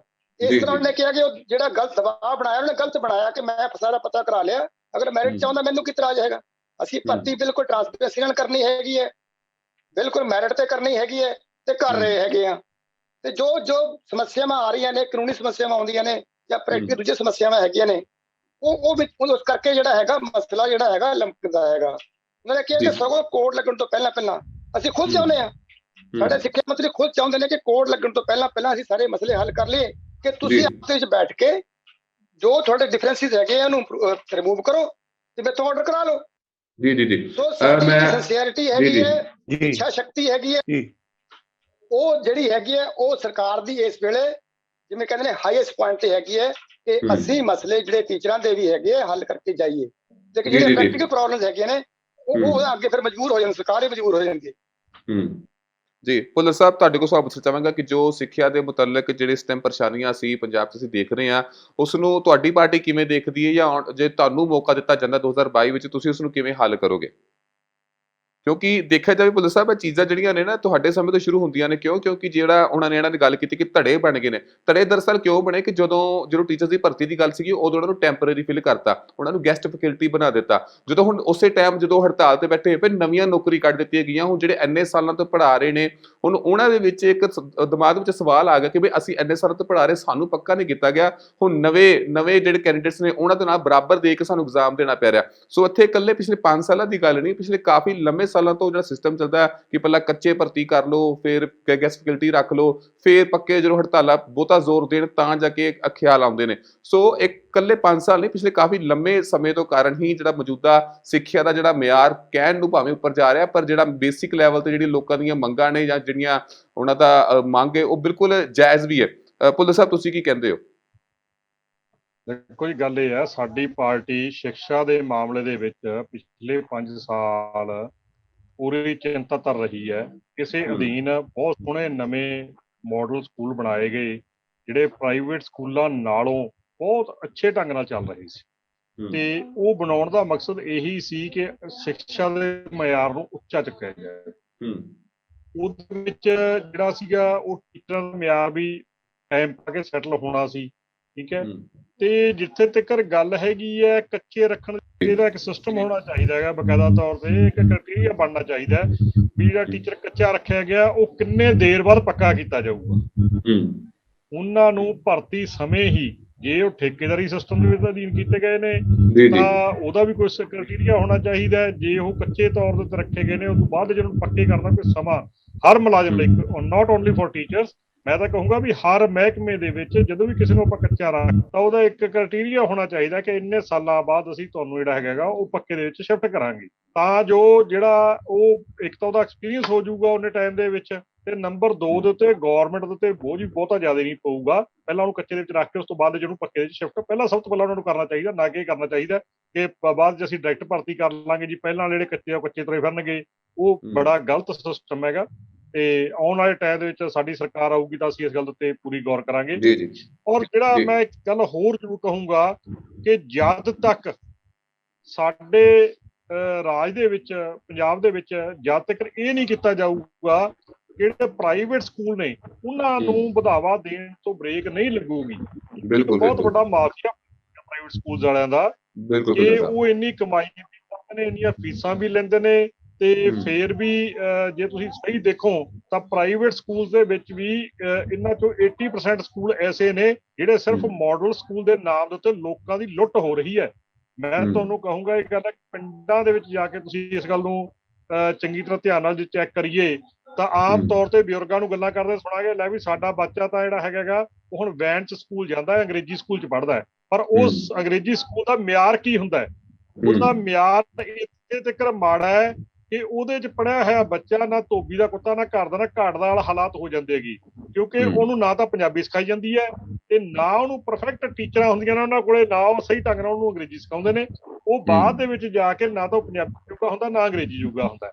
ਸੋ ਇਹਨਾਂ ਸਕੂਲਾਂ ਦੇ ਉੱਤੇ ਨਕੀਨ ਦੱਸ ਕੇ ਵਧੀਆ ਢੰਗ ਨਾਲ ਜਿਹੜੇ ਹੈਗੇ ਸਰਕਾਰੀ ਸਕੂਲਾਂ ਨੂੰ ਮਾਡਲ ਸਕੂਲ ਬਣਾਉਣਾ ਚਾਹੀਦਾ ਹੈ, ਜੋ ਬਾਦਲ ਸਾਹਿਬ ਨੇ ਬੜਾ ਵਧੀਆ ਵਿਜ਼ਨ ਸੀ ਉਹਨਾਂ ਦਾ, ਜਿਹੜਾ ਉਹ ਸੋਚਿਆ ਸੀ ਉਹਨਾਂ ਨੇ ਕਰਨ ਬਾਰੇ, ਜੋ ਮੇਰੇ ਵੀਰ ਜੀ ਹੋਰਾਂ ਨੇ ਵੀ ਪਹਿਲਾਂ ਇਹ ਗੱਲ ਕਹੀ ਹੈ, ਤਾਰੀਫ ਕੀਤੀ ਉਹਨਾਂ ਨੇ ਕਿ ਅਕਾਲੀ ਦਲ ਦੇ ਟਾਈਮ ਦੇ ਵਿੱਚ ਕੋਸ਼ਿਸ਼ ਕੀਤੀ ਗਈ ਮਿਆਰ ਨੂੰ ਉੱਚਾ ਚੱਕਣ ਦੀ, ਤੇ ਇਸ ਗੱਲ ਦੇ ਕੋਈ ਥੋੜਾ ਨਹੀਂ। ਆਉਣ ਵਾਲੇ 5 ਸਾਲਾਂ ਦੇ ਵਿੱਚ ਜਿਹੜਾ ਹੋਊਗਾ, ਖਾਸ ਕਰਕੇ ਸੁਖਬੀਰ ਜੀ ਦਾ ਇਸ ਗੱਲ ਦੇ ਉੱਤੇ ਜ਼ੋਰ ਆ, ਪ੍ਰਧਾਨ ਜੀ ਦਾ, ਕਿ ਉਹ ਸਿੱਖਿਆ ਦਾ ਤੇ ਮੈਡੀਕਲ ਦਾ, ਦੋ ਗੱਲਾਂ ਦੇ ਉੱਤੇ ਖਾਸ ਜ਼ੋਰ ਦਿੱਤਾ ਹੈ। ਜੀ ਗਰੇਵਾਲ ਸਾਹਿਬ, ਹੁਣ ਮੈਂ ਤੁਹਾਡੇ ਕੋਲੋਂ ਸਵਾਲ ਪੁੱਛਾਂਗਾ। ਸੇਮ ਆਪਾਂ ਸਿੱਖਿਆ ਦੀ ਗੱਲ ਕਰ ਰਹੇ ਹਾਂ, ਕਿਉਂਕਿ ਤੁਹਾਡੀ ਪਾਰਟੀ ਤੋਂ ਕਾਫੀ ਵੱਡੇ ਇਲਜ਼ਾਮ ਲੱਗ ਰਹੇ ਨੇ ਕਿ ਬਈ ਸਿੱਖਿਆ ਜਿਹੜੀ ਹੈ ਪੰਜਾਬ 'ਚ ਸਹੀ ਨਹੀਂ ਹੈ, ਹੋਰ ਵਧੀਆ ਹੋ ਸਕਦੀ ਹੈ। ਨੋ ਡਾਊਟਸ, ਅਸੀਂ ਵੀ ਕਹਿੰਦੇ ਹਾਂ ਹੋਰ ਵਧੀਆ ਹੋ ਸਕਦੀ ਹੈ। ਦਿੱਲੀ ਮੋਡਲ ਦੀ ਬਾਰ-ਬਾਰ ਗੱਲ ਕੀਤੀ ਜਾਂਦੀ ਹੈ, ਪਰ ਤੁਹਾਡੀ ਪਾਰਟੀ ਦੇ ਵੀ ਆਰੋਪ ਨੇ ਕਿ ਤੁਹਾਡੇ ਆਪਣੇ ਸ਼ਹਿਰ ਦੇ ਵਿੱਚ ਜਾਂ ਦਿੱਲੀ ਦੀ ਜੇਕਰ ਗੱਲ ਕਰਾਂ, ਉੱਥੇ ਵੀ ਜਿਹੜੇ ਸਮਾਰਟ ਸਕੂਲ ਨੇ ਇੰਨੇ ਨਹੀਂ ਬਣੇ ਜਿੰਨੇ ਪੰਜਾਬ 'ਚ ਬਣੇ ਨੇ, ਤਾਂ ਹੀ ਪੰਜਾਬ ਨੰਬਰ 1 ਹੈ ਜਦਕਿ ਦਿੱਲੀ ਨਹੀਂ ਹੈ। ਹੁਣ ਭਾਵੇਂ ਸਿਸੋਦੀਆ ਸਾਹਿਬ ਰਹਿੰਦੇ 1.5 ਮਹੀਨੇ, ਭਾਵੇਂ ਜਿੰਨੇ ਮਰਜ਼ੀ ਛਾਪੇ ਮਾਰ ਲੈਣ ਜਾਂ ਸਕੂਲ ਘੁੰਮ ਜਾਣ, ਪਰ ਉੱਥੇ ਕਿਤੇ ਸਵਾਲ ਜਿਹੜਾ ਹੈ ਉਹ ਵੀ ਜਾਇਜ਼ ਮਹਿਸੂਸ ਹੁੰਦਾ ਹੈ। ਤੁਸੀਂ ਕੀ ਕਹਿੰਦੇ ਹੋ ਗਰੇਵਾਲ ਸਾਹਿਬ? ਦੇਖੋ ਮੋਹਿਤ ਜੀ, ਨੀਤਾ ਨਾ ਮਰਾਦਾ, ਸਾਨੂੰ ਤਾਂ ਇੱਕ ਗੱਲ ਦਾ ਬੜਾ ਫਖਰ ਹੈ ਕਿ ਅਸੀਂ ਸਿੱਖਿਆ ਨੂੰ, ਸਿਹਤ ਨੂੰ ਏਜੰਡੇ ਤੇ ਲਿਆ ਸਕੇ। ਪਹਿਲੀ ਵਾਰੀ ਅੱਜ ਸਿੱਖਿਆ ਤੇ ਸਿਹਤ ਏਜੰਡੇ ਤੇ ਹੈ ਪੰਜਾਬ ਦੀ ਪੋਲਿਟਿਕਸ ਤੇ ਉਹ ਤਾਂ ਹੈ ਕਿਉਂਕਿ ਅਸੀਂ ਡਿਕਲੇਅਰ ਕੀਤਾ। ਪਹਿਲੀ ਗੱਲ। ਰਹੀ ਗੱਲ, ਮੈਂ ਪੁਆਇੰਟ ਬਾय ਪੁਆਇੰਟ ਥੋੜਾ ਜਿਹਾ ਰਿਬਟਲ ਦੇਣਾ ਚਾਹੂੰਗਾ। ਪਹਿਲੀ ਗੱਲ ਕਿ ਸਾਡੇ ਐਮਐਲਏ ਕੀ ਕਰ ਰਹੇ ਸੀ, ਨਹੀਂ ਕਰ ਰਹੇ ਸੀ, ਸਰਕਾਰ ਤੁਹਾਡੀ ਸੀ। ਐਮਐਲਏ ਜਿਹੜਾ ਆਪੋਜੀਸ਼ਨ ਵਾਲਾ ਹੁੰਦਾ ਨਾ, ਉਹਦੇ ਕੋਲ ਜ਼ਿਆਦਾ ਪਾਵਰ ਨਹੀਂ ਹੁੰਦੀ, ਠੀਕ ਹੈ ਜੀ, ਪਹਿਲੀ ਗੱਲ। ਦੂਜੀ ਗੱਲ ਰਹੀ ਕਿ ਸਿਸੋਦੀਆ ਜੀ ਹੁਣ ਆ ਰਹੇ ਨੇ, ਓਬਵੀਅਸਲੀ ਇਲੈਕਸ਼ਨ ਤੋਂ ਪਹਿਲਾਂ ਹੀ ਤੁਹਾਡੇ 5 ਸਾਲ ਦੀ ਕਾਰਗੁਜ਼ਾਰੀ ਚੈੱਕ ਕੀਤੀ ਜਾਊਗੀ। ਅਸੀਂ ਤੁਹਾਨੂੰ ਕਹਿ ਰਹੇ ਹਾਂ ਕਿ 300 ਕਿਲੋਮੀਟਰ ਤੇ ਦਿੱਲੀ ਆ ਜਾਓ, ਚੈੱਕ ਕਰ ਲਓ, ਓਪਨ ਆ, ਜਿਹੜੇ ਮਰਜ਼ੀ ਸਰਕਾਰੀ ਸਕੂਲ ਦਾ ਜਿੰਦਾ ਖਿਲਾ ਲਓ, ਪਹਿਲੀ ਗੱਲ। ਦੂਜੀ ਗੱਲ, ਜਿਹੜੀ ਪ੍ਰਾਈਵੇਟ ਐਜੂਕੇਸ਼ਨ ਵਧੀ ਹੈ ਮੋਹਿਤ ਜੀ, ਉਹ ਰਾਤੋਂ ਰਾਤ ਨਹੀਂ ਵਧੀ। ਉਹ ਜਿਹੜੀ ਪ੍ਰਾਈਵੇਟ ਐਜੂਕੇਸ਼ਨ ਵਧੀ ਹੈ ਉਹ over a period of 15, 20, 25 years, ਕਿਉਂਕਿ ਸਰਕਾਰੀ ਸਕੂਲਾਂ ਦਾ ਲੈਵਲ ਇੰਨਾ ਥੱਲੇ ਚਲਾ ਗਿਆ ਸੀ, ਤਾਂ ਪ੍ਰਾਈਵੇਟ ਐਜੂਕੇਸ਼ਨ ਦੇ ਪ੍ਰਾਈਵੇਟ ਅਦਾਰੇ ਇੰਨੇ ਬਣੇ ਤੇ ਲੋਕਾਂ ਦੀ ਲੁੱਟ ਖਸੁੱਟ ਹੋਈ। ਜੇ ਸਰਕਾਰੀ ਸਕੂਲ ਚੱਜਦੇ ਹੋਣ ਤਾਂ ਲੋਕ ਪ੍ਰਾਈਵੇਟ ਸਕੂਲਾਂ ਤੋਂ ਕੱਢ ਕੇ ਬੱਚੇ ਸਰਕਾਰੀ ਸਕੂਲਾਂ 'ਚ ਪਾ ਦੇਣਗੇ। ਥਰਡ ਗੱਲ ਜਿਹੜੀ ਹੈ ਪ੍ਰਾਇੋਰਟੀ ਦੀ, ਇਹ ਹੁੰਦੀ ਹੈ ਕਿ ਤੁਸੀਂ ਆਪਣੇ ਬਜਟ ਦਾ ਕਿੰਨਾ ਹਿੱਸਾ ਤੁਸੀਂ ਸਿੱਖਿਆ ਨੂੰ ਦੇਣ ਨੂੰ ਤਿਆਰ ਹੋ। ਸਾਡੇ ਬਜਟ ਦਾ ਆਲਮੋਸਟ 15 ਤੋਂ 20% ਹਿੱਸਾ ਦਿੱਲੀ ਸਿੱਖਿਆ ਲਈ ਤੇ ਇੰਨਾ ਹੀ ਸਿਹਤ ਲਈ ਜਾਂਦਾ ਹੈ। ਪੰਜਾਬ ਦੇ ਵਿੱਚ ਉਹ ਕੇਸ ਬਿਲਕੁਲ ਵੀ ਨਹੀਂ। ਸਿੱਖਿਆ ਤੇ ਸਿਹਤ ਦਾ ਉਹਨਾਂ ਬਜਟ 'ਚ ਹਿੱਸਾ ਹੀ ਨਹੀਂ ਹੈ। ਜਦੋਂ ਹਿੱਸਾ ਹੀ ਨਹੀਂ ਹੈ ਤਾਂ ਫਿਰ ਉਹਦਾ ਮਿਆਰ ਕਿਵੇਂ ਉੱਤੇ ਜਾਊਗਾ? ਰਹੀ ਟੀਚਰਸ ਦੀ ਗੱਲ, ਜਿਹੜੇ ਵਿਚਾਰੇ ਬੈਠੇ ਹੈ, ਸਾਡੇ ਵਾਕਫ ਨੇ ਕਈ ਸਰ, ਉਹ 14 ਸਾਲਾਂ ਤੋਂ ਬੜੇ ਡੈਡੀਕੇਟਿਡ ਬੰਦੇ, ਉਹ ਸਰਕਾਰੀ ਸਕੂਲਾਂ 'ਚ ਭਰਤੀ ਹੋਏ, ਉਹਨਾਂ ਨੂੰ ਸੁਸਾਇਟੀਆਂ 'ਚ ਪਾਤਾ। ਸੁਸਾਇਟੀਆਂ 'ਚ ਪਾਉਣ ਦਾ ਫਰਕ ਹੁੰਦਾ ਹੈ ਕਿ ਆ ਜਿਹੜਾ 6ਵਾਂ ਪੇ ਕਮਿਸ਼ਨ ਹੈ, ਉਹਦਾ ਉਹਨਾਂ ਨੂੰ ਵਾਧਾ ਨਹੀਂ ਮਿਲਿਆ, ਚਲੋ ਪੈਨਸ਼ਨ ਨਹੀਂ ਮਿਲੂਗੀ, ਉਹ ਇਸ ਗੱਲ ਨੂੰ ਵੀ ਤਿਆਰ ਹੈ ਕਿ ਚਲੋ ਸਾਨੂੰ ਪੈਨਸ਼ਨ ਨਾ ਮਿਲੇ, ਪਰ ਸਾਨੂੰ ਘੱਟੋ ਘੱਟ ਅੱਜ ਜਿਹੜਾ 6ਵਾਂ ਪੇ ਕਮਿਸ਼ਨ ਲਾਗੂ ਹੋਇਆ, ਉਹਦੇ 'ਚ 30 ਹੁੰਦੀ ਤੇ ਉਹ ਸੁਸਾਇਟੀ ਦੇ ਟੀਚਰ ਦੀ ਤਨਖਾਹ 'ਚ ਸਿਰਫ 5-6 ਹਜ਼ਾਰ ਦਾ ਫਰਕ ਹੈ। ਸਰਕਾਰੀ ਸਕੂਲ ਦੇ ਮੋਹਿਤ ਜੀ ਬਾਰ-ਬਾਰ ਕਹਿਣਾ ਬੈਸਟ ਹੁੰਦੇ ਆ, ਸਭ ਤੋਂ ਰਿਗਰਸ ਪ੍ਰੋਸੈਸ ਹੁੰਦਾ।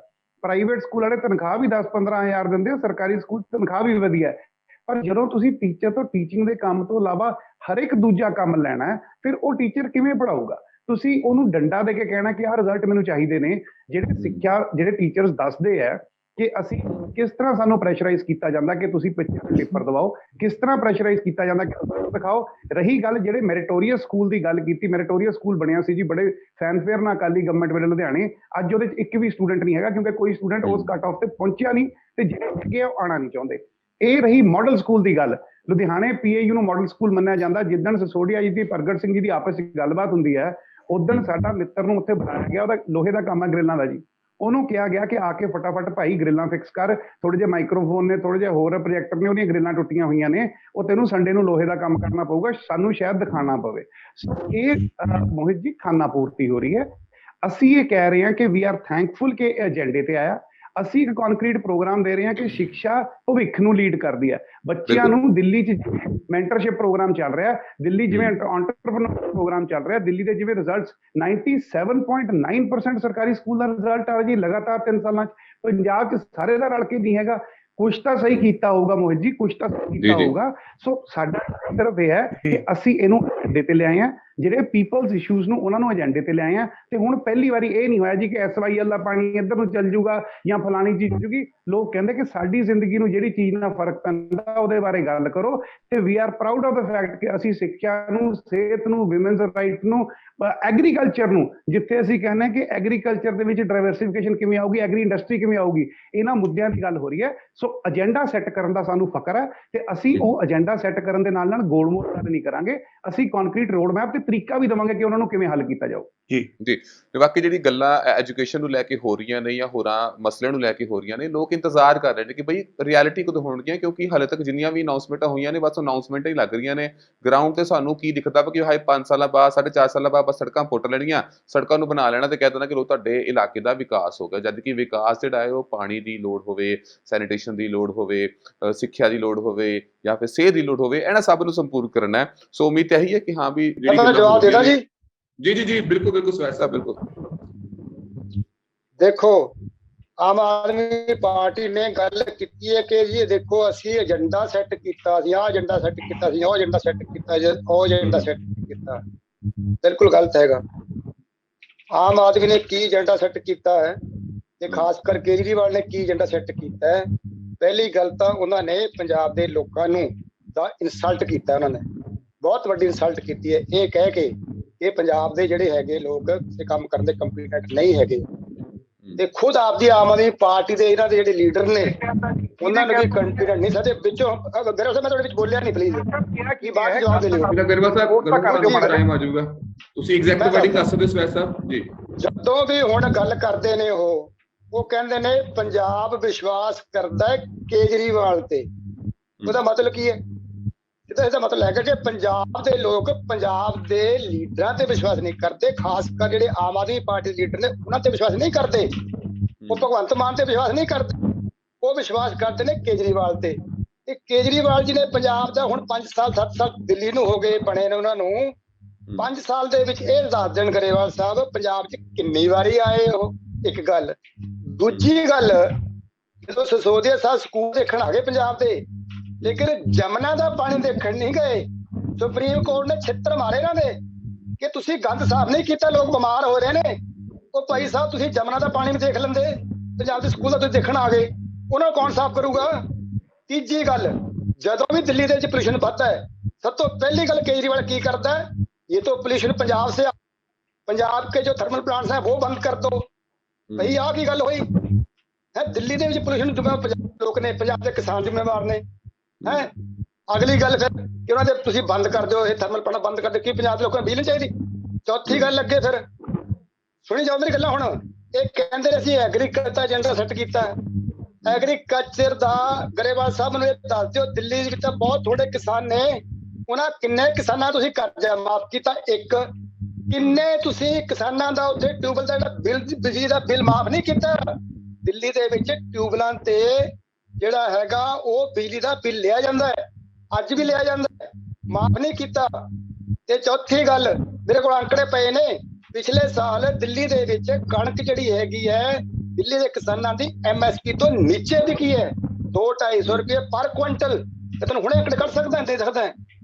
ਸੋ ਮੈਂ ਤੈਨੂੰ ਗੱਲਾਂ ਇੰਨੀਆਂ ਸੁਣਾ ਸਕਦਾ ਹੈ ਜਿਹੜੀਆਂ ਕੇਜਰੀਵਾਲ ਸਾਹਿਬ ਨੇ ਦਿੱਲੀ ਨਹੀਂ ਕੀਤੀਆਂ, ਮੈਂ ਪੰਜਾਬ 'ਚ ਕਰੂੰਗਾ। ਹੁਣ ਦਿੱਲੀ ਤੇ ਦੱਸ ਦਿਓ ਮੈਨੂੰ, ਤੁਸੀਂ ਪੰਜਾਬ ਜਾ ਕੇ ਅਨਾਉਂਸ ਕਰਕੇ ਕੀ ਹਜ਼ਾਰ ਦੇਵਾਂਗੇ ਬੀਬੀਆਂ ਨੂੰ, ਭੈਣਾਂ ਨੂੰ, ਮਾਂ ਨੂੰ। ਉਹ ਦਿੱਲੀ ਦੀਆਂ ਜਿਹੜੇ ਲੇਡੀਜ਼ ਨੇ ਉਹਨਾਂ ਨੂੰ ਤੁਹਾਡੀਆਂ ਭੈਣਾਂ ਨਹੀਂ ਗੀਆਂ, ਉਹਦੀਆਂ ਮਾਂ ਨਹੀਂ, ਉਹਦੀਆਂ ਤਾਈਆਂ ਹੈਗੀਆਂ, ਉਹਨਾਂ ਨੂੰ 1000 ਰੁਪਏ ਦਿੱਤਾ। ਹਾਲਾਂਕਿ ਦਿੱਲੀ ਦੇ ਸਭ ਲੇਡੀ 5000 ਦੇਣਾ ਚਾਹੀਦਾ ਸੀਗਾ, ਕੋਈ ਦਿੱਤਾ ਕੁਛ ਨਾ ਦਿੱਲੀ ਦੇ ਵਿੱਚ ਕੇਜਰੀਵਾਲ ਜੀ। ਜੀ ਸਵੈਚ ਸਾਹਿਬ ਹੁਣ ਜੀ ਸਵੈਚ ਸਾਹਿਬ ਹੁਣ ਗਰੇਵਾਲ ਸਾਹਿਬ ਹੋਰ ਗੱਲਾਂ ਬਹੁਤ ਨੇ ਜੀ ਤੁਹਾਡੇ ਕੋਲ ਵੀ ਆਉਂਦੇ ਆ ਸਵੈਚ ਸਾਹਿਬ ਦੁਬਾਰਾ ਤੁਹਾਡੇ ਕੋਲ ਮੀਡੀਆ ਦੀ ਐਡ ਤੇ, ਇਲੈਕਟ੍ਰੋਨਿਕ ਐਡ ਤੇ।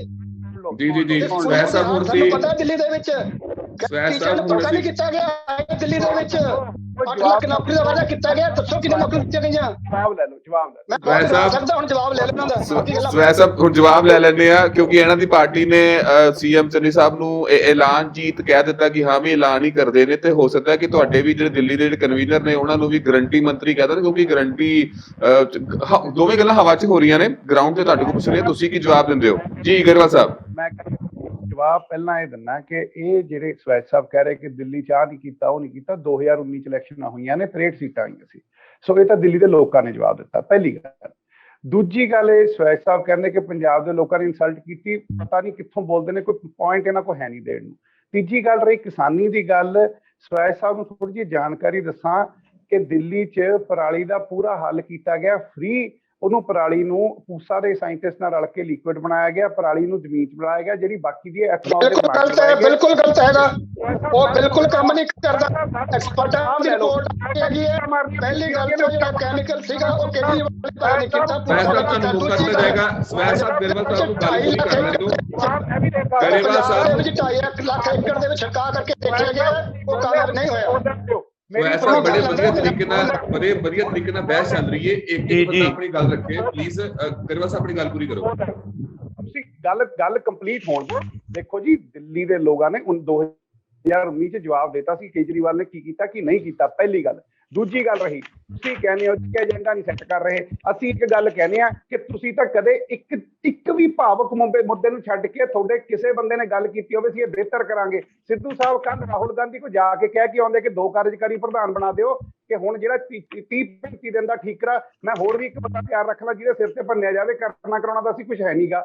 ਤੁਸੀਂ ਜਿਹੜਾ ਹਮੇਸ਼ਾ ਜਾ ਕੇ ਗਾਂਧੀ ਦਰਬਾਰ 'ਚ ਬਹਿੰਦੇ ਹੋ, ਉਹ ਕੀ ਹੈ ਜੀ?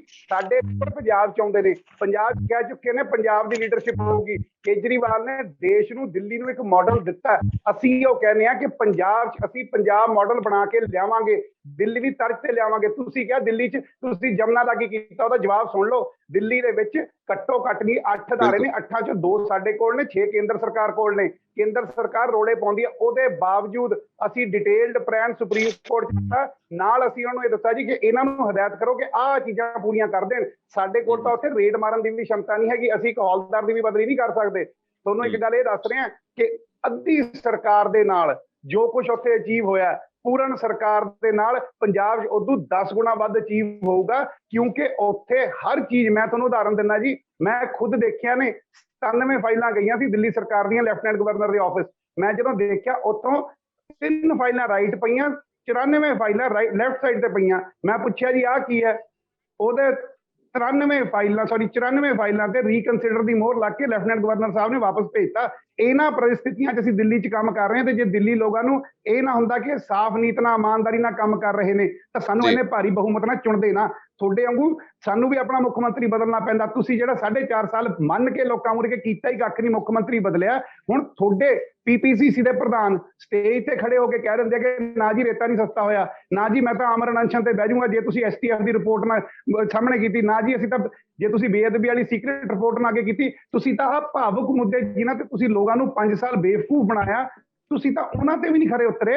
ਤੁਸੀਂ ਤਾਂ ਉਹਨਾਂ ਚੀਜ਼ਾਂ ਬਾਰੇ ਵੀ ਨਹੀਂ ਬੋਲੇ ਹੈਗੇ। ਅਸੀਂ ਤਾਂ ਫੇਰ ਕਹਿ ਰਹੇ ਹਾਂ ਕਿ ਮੁੱਦਿਆਂ ਦੀ ਗੱਲ ਕਰਦੇ ਹਾਂ ਜੀ, ਆਓ ਮੁੱਦਿਆਂ ਤੇ ਕਰੋ। ਦੂਜੀ ਗੱਲ, ਅਸੀਂ ਕਹਿੰਦੇ ਹਾਂ ਅਸੀਂ ਰਿਟਰਨ ਗਰੰਟੀ ਦਿੰਦੇ ਹਾਂ, ਜੇ ਹੈ ਹਿੰਮਤ ਦਿਓ, ਨਾਲ ਦਿਓ ਸਾਨੂੰ। ਤੁਸੀਂ ਵਕੀਲ ਹੋ ਸਵੈਚ ਸਾਹਿਬ, ਤੁਹਾਨੂੰ ਕਾਗਜ਼ ਦੇ ਕੇ ਜਾਊਂਗਾ, ਟੀਚ ਆਫ ਟੈਸਟ ਦਾ ਤੁਸੀਂ ਮੁਕੱਦਮਾ ਕਰ ਸਕਦੇ ਹੋ, ਤੁਹਾਨੂੰ ਵਾਅਦਾ ਕਰਦਾ। ਪਰ ਜੇ ਹਿੰਮਤ ਹੈ ਤਾਂ ਕਾਂਗਰਸ ਵੀ ਦਵੇ। ਸਰ ਇੱਕ ਮਿੰਟ, ਸਵੈਚ ਸਾਹਿਬ ਮੈਂ ਇਹ ਲੋਕਾਂ ਨੂੰ ਤਾਂ ਫੁੱਦੂ ਬਣਾ ਸਕਦੇ ਆ। ਇਹ ਸੁਪਰੀਮ ਕੋਰਟ ਨੂੰ ਤੇ ਦਿੱਲੀ ਹਾਈ ਕੋਰਟ ਦੇ ਵਿੱਚ ਜਵਾਬ ਦੇਣਾ ਸੀਗਾ। ਸਾਹਿਬ ਕੁਝ ਕਹਿਣਾ ਚਾਹੁੰਦੇ ਨੇ? ਸਵੈਚ ਸਾਹਿਬ ਭੁੱਲਰ ਸਾਹਿਬ ਕੁਝ ਕਹਿਣਾ ਚਾਹੁੰਦੇ ਨੇ? ਜੀ ਮੈਂ ਜ਼ਰੂਰ ਕਹੂੰਗਾ। ਇੱਕ ਤਾਂ ਇਹਨਾਂ ਨੇ ਕਿਹਾ ਜੀ ਵੀ ਜਿਹੜੇ ਸਕੂਲ ਬਣਾਏ ਗਏ ਅਕਾਲੀ ਦਲ ਵੱਲੋਂ, ਉਹਨਾਂ ਚ ਇੱਕ ਵੀ ਬੱਚਾ ਨਹੀਂ ਹੈ। ਅੱਜ ਦੀ ਅਸੀਂ ਉਹਨਾਂ ਦੀ ਗਰੰਟੀ ਨਹੀਂ ਕਰ ਸਕਦੇ, ਪਰ ਜਿਸ ਟਾਈਮ ਸਾਡੀ ਸਰਕਾਰ ਸੀ ਉਸ ਟਾਈਮ ਲੋਕਾਂ ਨੂੰ ਉੱਥੇ ਐਡਮਿਸ਼ਨ ਨਹੀਂ ਸੀ ਮਿਲਦੀ। ਬੱਚੇ ਸਾਡੇ ਕੋਲ ਬੜੀਆਂ ਸਿਫਾਰਿਸ਼ਾਂ ਆਉਂਦੀਆਂ ਸੀਗੀਆਂ, ਤੇ ਉੱਥੋਂ ਦਾ ਇੱਕ ਸਿਸਟਮ ਐਸਾ ਬਣਾ ਦਿੱਤਾ ਗਿਆ ਸੀ ਕਿ ਕਿਸੇ ਦੀ ਕੋਈ ਸਿਫਾਰਿਸ਼ ਨਹੀਂ ਚੱਲੂਗੀ, ਮੈਰਿਟ ਦੇ ਆਧਾਰ ਤੇ ਬੱਚੇ ਰੱਖੇ ਜਾਣਗੇ। ਔਰ ਉਹਨਾਂ ਟਾਈਮਾਂ ਦਾ, ਉਹਨਾਂ ਸਕੂਲਾਂ ਦਾ ਰਿਜ਼ਲਟ ਦੇਖੋ, ਉਹਨਾਂ ਦੀ ਆਊਟਪੁੱਟ ਦੇਖੋ ਕੀ ਸੀਗੀ। ਦੂਜਾ ਮੈਂ ਗੱਲ ਕਰੂੰਗਾ, ਆਪਣਾ ਭਾਈ ਸਾਹਿਬ ਨੇ, ਸਾਡੇ ਕਾਂਗਰਸ ਵਾਲਿਆਂ ਨੇ ਕਿਹਾ ਹੈਗਾ ਕਿ ਐਡ ਦੇ ਉੱਤੇ ਜ਼ੋਰ ਲਾਇਆ ਕੇਜਰੀਵਾਲ ਨੇ। ਇਸ ਗੱਲ ਦੇ ਵਿੱਚ ਦੋਨਾਂ ਪਾਰਟੀਆਂ ਦੇ ਕੋਈ ਸ਼ੱਕ ਨਹੀਂ ਜਿਵੇਂ ਕੇਜਰੀਵਾਲ ਨੇ ਐਡ ਤੇ ਜ਼ੋਰ ਲਾਇਆ, ਉਵੇਂ ਹੀ ਅੱਜ ਦੀ ਡੇਟ ਦੇ ਵਿੱਚ ਚੰਨੀ ਨੇ ਐਡ ਦੇ ਉੱਤੇ ਜ਼ੋਰ ਲਾਇਆ ਹੋਇਆ ਹੈ। ਜਿੰਨੇ ਸ਼ਹਿਰ ਦੇ ਵਿੱਚ ਬੋਰਡ ਉਹਨਾਂ ਦੇ ਲੱਗੇ ਹੋਏ ਨੇ, ਜੋ ਨਹੀਂ ਹੋਣਾ ਚਾਹੀਦਾ, ਜਿਸ ਸਪੀਡ ਨਾਲ ਉਹ ਖਰਚਾ ਕੀਤਾ ਜਾ ਰਿਹਾ ਹੈ ਉਹਨੇ ਦਾ ਕੰਮ ਨਹੀਂ ਕੀਤਾ ਹੁੰਦਾ, ਜਿੰਨੇ ਦੀ ਉਸ ਉੱਤੇ ਐਡ ਲੱਗ ਜਾਂਦੀ ਹੈਗੀ। ਹਰ ਜਗ੍ਹਾ ਉੱਤੇ ਲਿਖ ਕੇ ਬੋਰਡ ਲਾਏ ਨੇ 36,000 ਕੱਚੇ ਮੁਲਾਜ਼ਮ ਕੀਤੇ ਪੱਕੇ। ਨਾ ਤਾਂ ਉਹਦੇ 'ਚ ਇਹ ਲਿਖਿਆ ਹੈਗਾ ਵੀ ਕਦੋਂ ਕਰਨੇ ਆ, ਤੇ ਨਾ ਇਹ ਲਿਖਿਆ ਵੀ ਕਰਤੇ ਨੇਗੇ। ਕੋਈ ਮੁਲਾਜ਼ਮ ਪੱਕੇ ਨਹੀਂ ਹੋਏ। ਜਿੰਨੇ ਲਾਰੇ ਆ ਸਾਰੇ ਝੂਠ ਦੇ ਲਾਰੇ ਆ। ਇਹ ਤਾਂ ਇੱਕ ਰਿਕਾਰਡ ਬਣ ਰਿਹਾ ਆਉਣ ਵਾਲੇ ਟਾਈਮ ਦੇ ਵਿੱਚ ਕਿ ਵੀ ਜਿਹੜੀ ਪਾਰਟੀ ਜਿੰਨਾ ਵੱਡਾ ਝੂਠ ਬੋਲੂਗੀ ਉਨੀ ਉਹ ਛੇਤੀ। ਗਰੇਵਾਲ ਸਾਹਿਬ ਨੇ ਕਿਹਾ ਹੈ ਕਿ ਆਪਾਂ ਮੁੱਦਿਆਂ ਦੀ ਗੱਲ ਨਹੀਂ ਸੀ ਕਰਦੇ। ਮੈਂ ਗੱਲ ਮੁੱਦਿਆਂ ਦੀ ਕਰ ਰਿਹਾ ਤੇ ਮੁੱਦਿਆਂ ਤੇ ਕਰੇਗਾ, ਬਿਲਕੁਲ ਕਰੂੰਗਾ।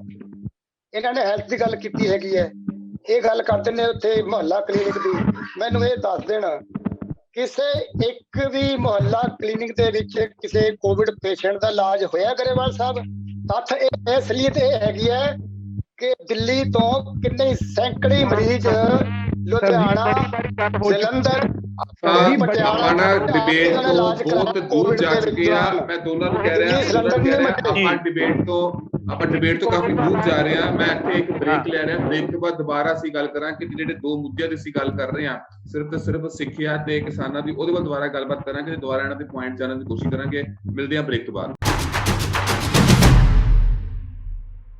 ਬ੍ਰੇਕ ਤੋਂ ਬਾਅਦ ਸਵਾਗਤ ਹੈ ਪ੍ਰੋਗਰਾਮ ਇਲੈਕਸ਼ਨ ਆਰ ਦੇ ਵਿੱਚ। ਸੋ ਅੱਜ ਦੀ ਡਿਬੇਟ ਦਾ ਸਭ ਤੋਂ ਵੱਡਾ ਜਿਹੜਾ ਆਪਾਂ ਟੌਪਿਕ ਕਹਿ ਲਈਏ ਇਹੀ ਸੀਗਾ ਕਿ ਕਿਸਾਨੀ ਮਸਲੇ ਤੋਂ ਬਾਅਦ ਕੀ ਸੰਭਾਵਨਾਵਾਂ ਨੇ। ਇਸ ਤੋਂ ਇਲਾਵਾ ਸਿੱਖਿਆ ਦੀ ਅਸੀਂ ਮੇਨ ਗੱਲ ਕਰ ਰਹੇ ਸੀਗੇ, ਪਰ ਐਂਡ ਦੇ ਵਿੱਚ ਜਿਹੜੀ ਗੱਲਬਾਤ ਹੈ ਉਹ ਥੋੜੀ ਬਾਹਰ ਚਲੀ ਗਈ, ਮੁੱਦੇ ਤੋਂ ਕਾਫੀ ਭਟਕ ਗਈ। ਪਲਾਹੀ ਸਾਹਿਬ, ਤੁਸੀਂ ਸਾਰਿਆਂ ਨੂੰ ਸੁਣਿਆ, ਤੁਹਾਨੂੰ ਕੀ ਲੱਗਦਾ ਕਿ ਹਾਂ ਵੀ ਕਿਹੜੀ ਪਾਰਟੀ ਜਿਹੜੀ ਹੈ ਉਹ ਫੇਰ ਹਵਾਈ ਗੱਲਾਂ ਕਰ ਰਹੀਆਂ ਨੇ ਜਾਂ ਫਿਰ ਗਰਾਊਂਡ ਲੈਵਲ ਤੇ ਵੀ ਕੰਮ ਹੋਣਗੇ?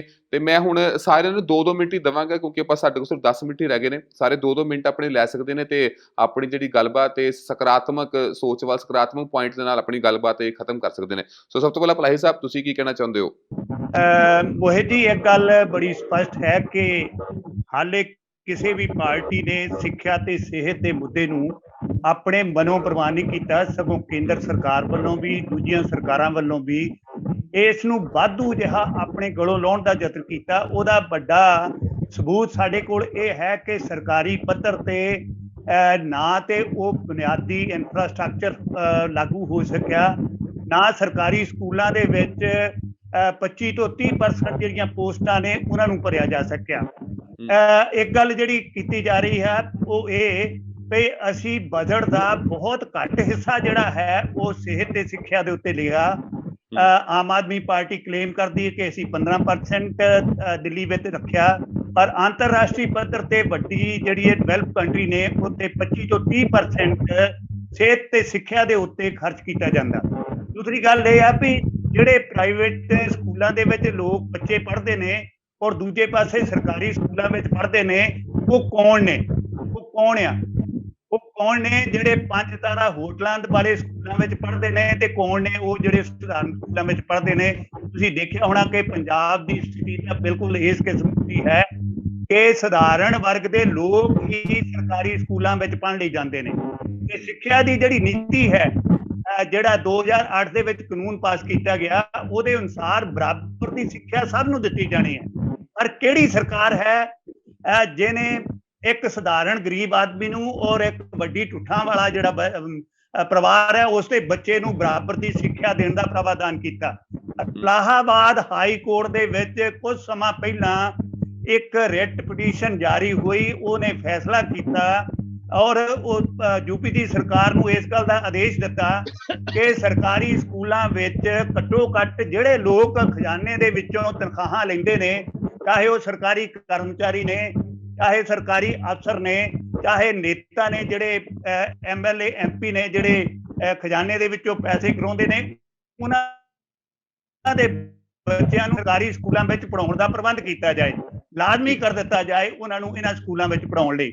ਪਰ ਹਾਲੇ ਤੱਕ ਇਸ ਮਸਲੇ ਦੇ ਉੱਤੇ ਕਿਸੇ ਵੀ ਸਰਕਾਰ ਨੇ ਕੋਈ ਕਾਰਵਾਈ ਨਹੀਂ ਕੀਤੀ, ਉਸ ਏਜੰਡੇ ਨੂੰ ਲਾਗੂ ਕਰਨ ਦਾ ਯਤਨ ਨਹੀਂ ਕੀਤਾ, ਬਰਾਬਰ ਦੀ ਸਿੱਖਿਆ ਦੇਣ ਦੀ ਗੱਲ ਨਹੀਂ ਕੀਤੀ। ਇਸ ਮਾਮਲੇ ਤੇ ਮੈਂ ਸਮਝਦਾ ਵੀ ਇਹਨਾਂ ਪਾਰਟੀਆਂ ਨੂੰ ਆਪਣਾ ਸਪਸ਼ਟੀਕਰਨ ਜ਼ਰੂਰ ਦੇਣਾ ਚਾਹੀਦਾ ਕਿ ਕਦੋਂ ਇੱਕੋ ਜਿਹੀ ਸਿੱਖਿਆ ਸਰਕਾਰੀ ਸਕੂਲਾਂ ਵਿੱਚ ਤੇ ਦੂਜੇ ਸਕੂਲਾਂ ਵਿੱਚ ਬਰਾਬਰ ਦੀ ਦੇ ਕੇ ਲਾਗੂ ਕੀਤੀ ਜਾਏਗੀ। ਹੁਣ ਤਾਂ ਸਰਕਾਰ ਵੱਲੋਂ ਜਿਹੜਾ ਆਦੇਸ਼ ਹੈ ਪਬਲਿਕ ਸਕੂਲਾਂ ਦੇ ਵਿੱਚ ਵੀ 25% ਗਰੀਬ ਲੋਕਾਂ ਦੇ ਬੱਚੇ ਜਿਹੜੇ ਨੇ ਪਬਲਿਕ ਸਕੂਲਾਂ ਵਿੱਚ ਉਹਨਾਂ ਨੂੰ ਸੀਟਾਂ ਦਿੱਤੀਆਂ ਜਾਣਗੀਆਂ, ਉਹਨਾਂ ਨੂੰ ਵੀ ਲਾਗੂ ਕਰਨ ਲਈ ਕੋਈ ਠੋਸ ਉਪਰਾਲਾ ਨਹੀਂ ਕੀਤਾ ਗਿਆ। ਦੂਸਰੀ ਗੱਲ ਤੁਹਾਡੇ ਸਾਹਮਣੇ ਹੈ ਕਿ ਅਸੀਂ ਲੱਖ ਇਹ ਗੱਲ ਕਹਿ ਲਈਏ ਵੀ ਅਕਾਲੀ ਰਾਜ ਵੇਲੇ ਵੀ ਕਾਂਗਰਸ ਦੇ ਰਾਜ ਵੇਲੇ ਵੀ ਬੜਾ ਸੁਧਾਰ ਹੋਇਆ ਹੈ ਆਪਣੇ ਸਕੂਲਾਂ ਦਾ, ਪਰ ਤੁਸੀਂ ਦੇਖੋ ਭਈ ਇੰਟੀਰੀਅਰ ਦੇ ਵਿੱਚ ਜਾ ਕੇ ਸਕੂਲਾਂ ਦੇ ਮੰਦੇ ਹਾਲ ਦੇਖ ਲਓ। ਉਹ ਹਾਲੇ ਤੱਕ ਵੀ 70% ਸਕੂਲਾਂ ਨੂੰ ਛੱਡ ਕੇ 30% ਦੇ ਵਿੱਚ ਪ੍ਰੋਪਰ ਬਿਜਲੀ ਨਹੀਂ ਹੈ, ਇੰਟਰਨੈਟ ਦਾ ਕਨੈਕਸ਼ਨ ਨਹੀਂ ਹੈ। ਇਹ ਸਥਿਤੀ ਜਿਹੜੀ ਹੈ ਅਸੀਂ ਖਾਸ ਤੌਰ ਤੇ ਮਹਾਮਾਰੀ ਦੇ ਉਹਨਾਂ ਦਿਨਾਂ ਦੇ ਵਿੱਚ ਪਹੁੰਚ ਚੁੱਕੇ ਹਾਂ, ਜਦੋਂ ਆਨਲਾਈਨ ਕਲਾਸਾਂ ਵੱਡੀਆਂ ਟੁੱਠਾਂ ਵਾਲੇ ਬੱਚਿਆਂ ਲਈ ਤਾਂ ਪ੍ਰਬੰਧ ਹੋ ਗਿਆ, ਪਰ ਸਧਾਰਨ ਜਿਹੜੇ ਬੱਚੇ ਸੀ ਉਹਨਾਂ ਲਈ ਕੋਈ ਪ੍ਰਬੰਧ ਨਹੀਂ ਹੋਇਆ। ਇਹ ਸਰਕਾਰ ਦੀ ਮੌਜੂਦਾ ਸਰਕਾਰ ਦੀ ਮੈਂ ਸਮਝਦਾ ਵੀ ਨਾਕਾਮਯਾਬੀ ਹੈ, ਜਿਹੜੀ ਬਰਾਬਰ ਦੀ ਸਿੱਖਿਆ ਦੇਣ ਦੇ ਵਿੱਚ ਕਾਮਯਾਬ ਨਹੀਂ ਹੋ ਰਹੀ, ਚਾਹੇ ਉਹ ਸਟੇਟ ਦੀ ਹੈ ਚਾਹੇ ਸੈਂਟਰ ਦੀ। ਜੀ ਬਾਕੀ ਬਿਲਕੁਲ ਵੈਲਿਡ ਤੇ ਜਿਹੜੇ ਸਹੀ ਪੁਆਇੰਟ ਜਿਹੜੇ ਨੇ ਪਲਾਹੀ ਸਾਹਿਬ ਨੇ ਰੱਖੇ ਨੇ, ਤੇ ਇੰਤਜ਼ਾਰ ਹਰ ਇੱਕ ਨੂੰ ਹੈ। ਤੇ ਮੈਂ ਹੁਣ ਹਰ ਇੱਕ ਪਾਰਟੀ ਦੇ ਨੁਮਾਇੰਦੇ ਨੂੰ ਇਹੀ ਗੁਜ਼ਾਰਿਸ਼ ਕਰਾਂਗਾ ਕਿ ਆਪਣੇ ਅੰਤਿਮ 2 ਮਿੰਟਾਂ ਦੇ ਵਿੱਚ ਪੁਲਿਸ ਜਿਹੜੇ ਇਲਜ਼ਾਮਬਾਜ਼ੀ ਹੈ ਉਹ ਨਾ ਕੀਤੀ ਜਾਵੇ, ਆਪਣੀ ਪਾਰਟੀ ਦਾ ਜਿਹੜਾ ਪੱਖ ਤੁਸੀਂ ਉਹ ਰੱਖ ਸਕਦੇ ਹੋ। ਸਭ ਤੋਂ ਪਹਿਲਾਂ ਮੈਂ ਸ਼ੁਰੂਆਤ ਕਰਨਾ ਚਾਹਾਂਗਾ ਬਲਵਿੰਦਰ ਸਿੰਘ ਭੁੱਲਰ ਜੀ ਦੇ ਨਾਲ। ਭੁੱਲਰ ਸਾਹਿਬ ਕੀ ਕਹਿਣਾ ਚਾਹੁੰਦੇ ਹੋ? ਸਾਡੇ ਪਾਰਟੀ ਦੇ ਪ੍ਰਧਾਨ ਸਾਹਿਬ ਸੁਖਬੀਰ ਸਿੰਘ ਬਾਦਲ ਜੀ ਨੇ ਜੋ ਇੱਕ 14 ਨੁਕਾਤੀ ਪ੍ਰੋਗਰਾਮ ਤਿਆਰ ਕੀਤਾ ਹੈ, ਉਹਦੇ ਵਿੱਚ ਬਕਾਇਦਾ ਤੌਰ ਤੇ ਇਹ ਸਾਰੀਆਂ ਗੱਲਾਂ ਹੀ ਹੈਗੀਆਂ ਨੇ, ਚਾਹੇ ਉਹ ਖੇਤੀ ਵਾਲਾ ਮੁੱਦਾ ਹੈ, ਚਾਹੇ ਉਹ ਸਿੱਖਿਆ ਵਾਲਾ ਮੁੱਦਾ ਹੈ, ਤੇ ਸਿੱਖਿਆ ਦੇ ਪੱਧਰ ਨੂੰ ਖਾਸ ਕਰਕੇ ਔਰ ਖਾਸ ਕਰਕੇ ਮੈਡੀਕਲ ਦੇ ਜਿਹੜਾ ਹੈਗਾ ਜਿਹੜਾ ਪੱਧਰ ਨੂੰ ਹੈ ਉੱਚਾ ਚੁੱਕਿਆ ਜਾਊਗਾ, ਉਹਦੇ ਤੇ ਵੱਧ ਤੋਂ ਵੱਧ ਖਰਚ ਕੀਤਾ ਜਾਊਗਾ ਆਉਣ ਵਾਲੇ ਟਾਈਮ ਦੇ ਵਿੱਚ। ਅਸੀਂ ਪਹਿਲਾਂ ਵੀ ਇਹਨਾਂ ਦੋਨਾਂ ਚੀਜ਼ਾਂ ਵਾਸਤੇ ਤਤਪਰ ਰਹੇ ਹਾਂ, ਔਰ ਲੋਕੀ ਇਸ ਗੱਲ ਨੂੰ ਖੁਦ ਇਸ ਗੱਲ ਨੂੰ ਮੰਨਦੇ ਨੇ ਕਿ ਪੰਜਾਬ ਦੇ ਵਿੱਚ ਜੇਕਰ ਵਧੀਆ ਸਕੂਲ ਬਣਾਏ ਗਏ ਤਾਂ ਉਹ ਅਕਾਲੀ ਦਲ ਦੇ ਟਾਈਮ 'ਚ ਬਣਾਏ ਗਏ, ਔਰ ਸਿੱਖਿਆ ਦੇ ਮਿਆਰ ਨੂੰ ਉੱਚਾ ਚੁੱਕਣ ਦੀ ਕੋਸ਼ਿਸ਼ ਕੀਤੀ ਗਈ ਹੈ ਪਹਿਲਾਂ। ਇਹ ਕੋਈ ਵੀ ਕੰਮ ਹੈ ਉਹ ਇੰਨੀ ਜਲਦੀ ਪੂਰਾ ਨਹੀਂ ਕੀਤਾ ਜਾ ਸਕਦਾ ਹੁੰਦਾ, ਕਿਉਂਕਿ ਪੰਜਾਬ ਇੱਕ ਵੱਡੀ ਸਟੇਟ ਹੈਗੀ ਦਿੱਲੀ ਦੇ ਮੁਕਾਬਲੇ ਦੇ ਵਿੱਚ। ਦਿੱਲੀ ਦੇ ਵਿੱਚ ਬਹੁਤ ਥੋੜ੍ਹੇ ਸਕੂਲ ਨੇ, ਔਰ ਨੰਬਰ 2 ਦੇ ਉੱਤੇ ਉੱਥੇ ਜਿਹੜੇ ਹੈਗੇ ਨੇ ਏਰੀਆ ਛੋਟਾ ਹੈ ਤੇ ਇਨਕਮ ਸੋਰਸਿਸ ਜ਼ਿਆਦਾ ਨੇ। ਇਹੀ ਕਾਰਨ ਹੈ ਕਿ ਉੱਥੇ ਸਪੀਡ ਨਾਲ ਕੀਤਾ ਜਾ ਸਕਦਾ, ਔਰ ਪੰਜਾਬ ਵਿੱਚ ਕਰਨ ਨੂੰ ਟਾਈਮ ਲੱਗਿਆ। ਅਸੀਂ ਪਿਛਲੇ 5 ਸਾਲ ਦੇ ਵਿੱਚ ਬਹੁਤ ਵਧੀਆ ਕੀਤਾ, ਔਰ ਆਉਣ ਵਾਲੇ ਟਾਈਮ ਦੇ ਵਿੱਚ ਜੇਕਰ ਜਦੋਂ ਸਾਨੂੰ ਪਿਛਲੇ 5 ਸਾਲ ਸਾਨੂੰ ਸਰਕਾਰ ਦਾ ਮੌਕਾ ਮਿਲ ਗਿਆ ਹੁੰਦਾ ਤਾਂ ਅੱਜ ਪੰਜਾਬ ਦੇ ਸਰਕਾਰੀ ਸਕੂਲਾਂ ਦਾ ਜਿਹੜਾ ਪੱਧਰ ਸੀਗਾ ਉਹ ਕਿਸੇ ਵੀ ਵਧੀਆ ਸਕੂਲ ਨਾਲੋਂ, ਪ੍ਰਾਈਵੇਟ ਸਕੂਲ ਨਾਲੋਂ, ਕਿਸੇ ਕਨਵੈਂਟ ਸਕੂਲ ਨਾਲੋਂ ਥੱਲੇ ਨਹੀਂ ਸੀ ਹੋਣਾ, ਬਲਕਿ ਉਹਨਾਂ ਤੋਂ ਉੱਤੇ ਹੋਣਾ ਸੀਗਾ, ਔਰ ਸਾਡੇ ਬੱਚਿਆਂ ਨੇ ਬਹੁਤ ਅੱਗੇ ਲੰਘਣਾ ਸੀਗਾ। ਦੂਜੇ ਨੰਬਰ ਦੇ ਉੱਤੇ ਅਸੀਂ ਜਿਹੜਾ ਸਿੱਖਿਆ ਦੇ ਉੱਪਰ ਲੋਨ ਦੀ ਸਕੀਮ ਜਿਹੜੀ ਹੈਗੀ ਵਿਦਆਊਟ ਐਨੀ ਇੰਟਰਸਟ ਸਾਡੀ ਪਾਰਟੀ ਨੇ ਜਿਹੜਾ ਪਲਾਨ ਕੀਤਾ ਹੈਗਾ, ਉਹ ਇੱਕ ਬਹੁਤ ਵੱਡਾ ਪਲਾਨ ਹੈ, ਔਰ ਉਹਦੇ ਤਹਿਤ ਬਹੁਤ ਜਲਦੀ ਜਿਹੜਾ ਬੱਚਿਆਂ ਨੂੰ ਅੱਗੇ ਵਧਣ ਲਈ, ਗਰੀਬ ਬੱਚਿਆਂ ਨੂੰ ਅੱਗੇ ਵਧਣ ਦੇ ਲਈ ਖਾਸ ਕਰਕੇ ਮਦਦ ਮਿਲੂਗੀ। ਔਰ ਜਿਹੜਾ ਅੱਗੇ ਕੀਤਾ ਕਿਹਾ ਸੀ ਉਹ ਕੀਤਾ ਸੀ, ਤੇ ਹੁਣ ਜਿਹੜਾ ਕਿਹਾ ਉਹ ਅੱਗੇ ਨੂੰ ਕਰਾਂਗੇ। ਜੀ ਕਾਂਗਰਸ ਪਾਰਟੀ ਦੇ ਸੁਰਜੀਤ ਸਿੰਘ ਸਵੈ, ਤੁਸੀਂ ਕੀ ਕਹਿਣਾ ਚਾਹੁੰਦੇ ਹੋ? ਜੀ ਗੱਲ ਏਦਾਂ ਹੈ ਕਿ ਦੇਖੋ ਪ੍ਰੋਸੈਸ ਜਿਹੜੀ ਹੈਗੀ ਹੈ ਇੰਪਰੂਵਮੈਂਟ ਦੀ, ਇਹ ਆਨਗੋਇੰਗ ਪ੍ਰੋਸੈਸ ਹੈਗੀ ਹੈ। ਤੇ ਜਿਵੇਂ ਅਕਾਲੀ ਦਲ ਦੇ ਨੁਮਾਇੰਦੇ ਨੇ ਵੀ ਕਿਹਾ ਹੈ, ਭੁੱਲਰ ਸਾਹਿਬ ਨੇ, ਕਿ ਪੰਜਾਬ ਦਾ ਜਿਹੜਾ ਹੈਗਾ ਹਾਲਾਤ ਆਪਾਂ ਕਿਸੇ ਵੀ ਤਰ੍ਹਾਂ ਦਿੱਲੀ ਨਾਲ ਕੰਪੇਅਰ ਨਹੀਂ ਕਰ ਸਕਦੇ, ਤੇ ਪੰਜਾਬ ਦੇ ਹਾਲਾਤ ਜਿਹੜੇ ਪੰਜਾਬ ਨੂੰ, ਪੰਜਾਬ ਦਾ ਮਾਡਲ ਹੀ ਠੀਕ ਕਰੇਗਾ। ਤੇ ਕਿਉਂਕਿ ਸਾਡਾ ਵਾਸਟ ਏਰੀਆ, ਇਵਨ ਕਿ ਦਰਿਆਵਾਂ ਦੇ ਪਾਰ ਸਕੂਲ ਵੀ ਨੇ, ਇਹ ਬਹੁਤ ਰਿਮੋਟ ਏਰੀਆ 'ਚ, ਰੂਰਲ ਏਰੀਆ 'ਚ ਸਕੂਲ ਨੇ ਸਾਡੇ, ਜਿੱਥੇ ਕਈ ਵਾਰ ਟੀਚਰ ਨੂੰ ਜ਼ਬਰਦਸਤੀ ਭੇਜਣਾ ਪੈਂਦਾ, ਜਾਣ ਨੂੰ ਵੀ ਤਿਆਰ ਨਹੀਂ ਹੁੰਦੇ ਟੀਚਰ, ਤੇ ਖਾਸ ਕਰ ਬਾਰਡਰ ਏਰੀਆ ਦੇ ਵਿੱਚ। ਤੇ ਲੇਕਿਨ ਅਸੀਂ ਜਿਹੜਾ ਹੈਗਾ ਕਾਫੀ ਹੱਦ ਤੱਕ ਇਹ ਸਕੂਲਾਂ ਦੀ ਜਿਹੜੀ ਇਨਫਰਾਸਟ੍ਰਕਚਰ ਵੀ ਇੰਪਰੂਵ ਕੀਤਾ ਹੈ ਤੇ ਕਰ ਅੱਗੇ। ਤੇ ਇਸੇ ਤਰ੍ਹਾਂ ਜਿਹੜੇ ਟੀਚਰਾਂ ਦੇ ਮਸਲੇ ਨੇ, ਭਰਤੀ ਦਾ ਮਸਲਾ ਹੈਗਾ ਤੇ ਉਹਨਾਂ ਦੀ ਰੈਗੂਲੇਸ਼ਨ ਦਾ ਮਸਲਾ ਹੈਗਾ, ਉਹ ਸਾਰੇ ਜਿਹੜੇ ਹੈਗੇ ਆ ਬੜੀ ਫਾਸਟ ਸਪੀਡ ਨਾਲ ਕਰ ਰਹੇ ਆ। ਤੇ ਸਾਨੂੰ ਉਮੀਦ ਇਹ ਵੀ ਹੈਗੀ ਹੈ ਕਿ ਆਉਣ ਵਾਲੇ 5 ਸਾਲਾਂ ਵਿੱਚ ਸਰਕਾਰ ਦੁਆਰਾ ਜਿਹੜੀ ਹੈਗੀ ਹੌਸਲੀ ਬਣੇਗੀ, ਤੇ ਅਸੀਂ ਇਸ ਟੀਚੇ ਨੂੰ ਹੋਰ ਅੱਗੇ ਲੈ ਕੇ, ਦੇਖੋ ਜਿਹੜੀ ਇੰਪਰੂਵਮੈਂਟ ਹੈ ਇਹ ਚੱਲਦੀ ਰਹਿਣੀ ਚਾਹੀਦੀ ਹੈਗੀ ਹੈ। ਹਰ ਰੋਜ਼ ਨਵੀਆਂ ਇੰਪਰੂਵਮੈਂਟਸ ਹੁੰਦੀਆਂ ਰਹਿੰਦੀਆਂ ਨੇ, ਤੇ ਖਾਸ ਕਰ ਗਵਰਨਮੈਂਟ ਸਕੂਲ ਜਿਹੜੀ ਸਾਡੀ ਹੈਗੀ ਹੈ ਉਹਨੂੰ ਮਜ਼ਬੂਤ ਕਰਨ ਦੀ, ਤਾਂ ਕਿ ਲੋਕਾਂ ਨੂੰ ਪੜ੍ਹਾਈ ਜਿਹੜੀ ਹੈਗੀ ਹੈ ਈਜ਼ੀਲੀ ਜਿਹੜੀ ਅਵੇਲੇਬਲ ਹੋਵੇ, ਐਕਸੈਸੀਬਲ ਹੋਵੇ ਤੇ ਅਫੋਰਡੇਬਲ ਹੋਵੇ, ਆਮ ਗਰੀਬ ਬੱਚਾ ਵੀ ਜਿਹੜਾ ਹੈਗਾ ਉਹ ਅੱਛੀ ਸਿੱਖਿਆ ਜਿਹੜਾ ਪ੍ਰਾਪਤ ਕਰ ਸਕੇ। ਉਸ ਪਾਸੇ ਵੱਲ ਅਸੀਂ ਵੱਧ ਰਹੇ ਹਾਂ ਜੀ। ਜੀ ਜੀ ਗਰੇਵਾਲ ਸਾਹਿਬ, ਤੁਸੀਂ ਕੀ ਕਹਿਣਾ ਚਾਹੁੰਦੇ ਹੋ ਆਮ ਆਦਮੀ ਪਾਰਟੀ ਵੱਲੋਂ? ਮੈਂ ਪਲਾਹੀ ਸਾਹਿਬ ਨਾਲ ਬਿਲਕੁਲ ਸਹਿਮਤ ਹਾਂ ਜਦੋਂ ਕਹਿੰਦੇ ਆ ਕਿ ਸਿੱਖਿਆ ਤੇ ਐਜੂਕੇਸ਼ਨ ਤੇ ਹੈਲਥ ਤੇ ਪੈਸੇ ਵੱਧ ਹੋਣੇ ਚਾਹੀਦੇ ਆ। ਦਿੱਲੀ 'ਚ ਸਾਡਾ ਉਹ 15 ਈਚ ਹੈ ਸਰ, ਤੋਂ ਲਗਭਗ 30% ਬਜਟ ਦਾ ਸਿੱਖਿਆ ਤੇ ਸਿਹਤ ਲਈ ਜਾ ਰਿਹਾ ਹੈ। ਪੰਜਾਬ ਦੇ ਲਈ ਅਸੀਂ ਇਹ ਕਹਿੰਦੇ ਹਾਂ ਕਿ ਇਹੀ ਐਗਜ਼ੈਕਟਲੀ ਇਹ ਜਾਂ ਇਦੋਂ ਵੱਧ ਐਲੋਕੇਟ ਕੀਤਾ ਜਾਊਗਾ। ਅਸੀਂ ਮੰਗਦੇ ਹਾਂ ਜੀ 2 ਤੋਂ 3 ਸੈਸ਼ਨਸ ਦਾ ਟਾਈਮ, 2 ਤੋਂ 3 ਸੈਸ਼ਨ ਵਿੱਚ ਪੰਜਾਬ ਦੇ ਸਕੂਲਾਂ ਦੀ ਤੇ ਪੰਜਾਬ ਦੇ ਸਾਲ ਤੋਂ 2 ਦੇ ਵਿੱਚ ਪੰਜਾਬ ਦੇ ਹੈਲਥ ਇੰਫਰਾਸਟ੍ਰਕਚਰ ਦੇ ਵਿੱਚ ਦੇਖਣਯੋਗ ਐਂਡ ਲੋਕਾਂ ਦੀ ਜ਼ਿੰਦਗੀ ਨੂੰ ਫਰਕ ਪੈਣ ਯੋਗ ਜਿਹੜਾ ਅਸਰ ਹੈ ਸਾਹਮਣੇ ਨਜ਼ਰ ਆਉਣਾ ਸ਼ੁਰੂ ਹੋ ਜਾਊਗਾ। ਅਸੀਂ ਬਹੁਤ ਧੰਨਵਾਦੀ ਹਾਂ ਮੀਡੀਆ ਦੇ, ਪੰਜਾਬ ਦੇ ਲੋਕਾਂ ਦੇ, ਜਿਨ੍ਹਾਂ ਨੇ ਫਾਈਨਲੀ ਇਸ ਏਜੰਡੇ ਨੂੰ ਪੋਲ ਏਜੰਡਾ ਬਣਾਇਆ ਤੇ ਅਸੀਂ ਧੁਰ ਤੱਕ ਇਸ ਏਜੰਡੇ ਨੂੰ ਨਾ ਸਿਰਫ ਫੋਲੋ ਕਰਾਂਗੇ ਪਰ ਅਸੀਂ ਇਹ ਵੀ ਜ਼ੁਬਾਨ ਦਿੰਦੇ ਹਾਂ ਕਿ ਅਸੀਂ ਜਿਹੜੇ ਸਾਡੇ ਵਾਅਦੇ ਨੇ, ਜਿਹੜੇ ਸਿੱਖਿਆ ਪ੍ਰਤੀ, ਸਾਡੀ ਸਿਹਤ ਪ੍ਰਤੀ, ਸਾਡੇ ਬੱਚਿਆਂ ਦੇ ਫਿਊਚਰ ਪ੍ਰਤੀ, ਸਾਡੇ ਕਿਸਾਨ ਭਰਾਵਾਂ ਪ੍ਰਤੀ, ਸਾਡੀ ਇੰਡਸਟਰੀ ਪ੍ਰਤੀ, ਅਸੀਂ ਉਹ ਵਾਅਦਿਆਂ ਨੂੰ ਨਾ ਸਿਰਫ ਤੁਹਾਨੂੰ ਮੂੰਹ ਜ਼ਬਾਨੀ ਬਟ ਇੱਕ ਲਿਖਿਤ ਫਾਰਮ ਵਿੱਚ ਦੇ ਕੇ ਇੱਕ ਲੀਗਲ ਗਾਰੰਟੀ ਦੇ ਤੌਰ ਤੇ ਰੱਖਾਂਗੇ। ਤੇ ਅਸੀਂ ਜ਼ੁਬਾਨ ਦਿੰਦੇ ਹਾਂ ਕਿ ਆਉਂਦੇ ਸਾਰ ਸਰਕਾਰ ਜਿਹਨੂੰ ਕਹਿੰਦੇ ਨਾ hit the ground running, will hit the ground running. And ਆਮਦਨ ਦੇ ਜ਼ਰੀਏ ਮੈਂ ਬਿਲਕੁਲ ਸਮਝਦਾ, ਕਹਿੰਦੇ ਵੱਧ ਨੇ, ਦਿੱਲੀ 'ਚ 27,000 ਕਰੋੜ ਸੀ ਸਰ, ਆ 7ਵੇਂ ਸਾਲ 'ਚ 65,000 ਕਰੋੜ ਦਾ ਬਜਟ ਹੈ। ਆਮਦਨ ਵੀ ਵਧਾਈ ਜਾਊਗੀ, ਮਾਫੀਏ ਵੀ ਰੋਕੇ ਜਾਣਗੇ, ਕਰਪਸ਼ਨ ਵੀ ਰੋਕੀ ਜਾਊਗੀ, ਪੰਜਾਬ ਦੀ ਸਿਹਤ, ਸਿੱਖਿਆ, ਕਿਸਾਨੀ ਤੇ ਇੰਡਸਟਰੀ ਉਹਨਾਂ ਤੇ ਜੀ ਜਾਨ ਨਾਲ ਕੰਮ ਕੀਤਾ ਜਾਊਗਾ। ਪੰਜਾਬ ਦੀ ਇੱਕ ਮੌਕਾ ਪੋਜ਼ਿਟਿਵ ਏਜੰਡੇ ਨੂੰ ਦੇ।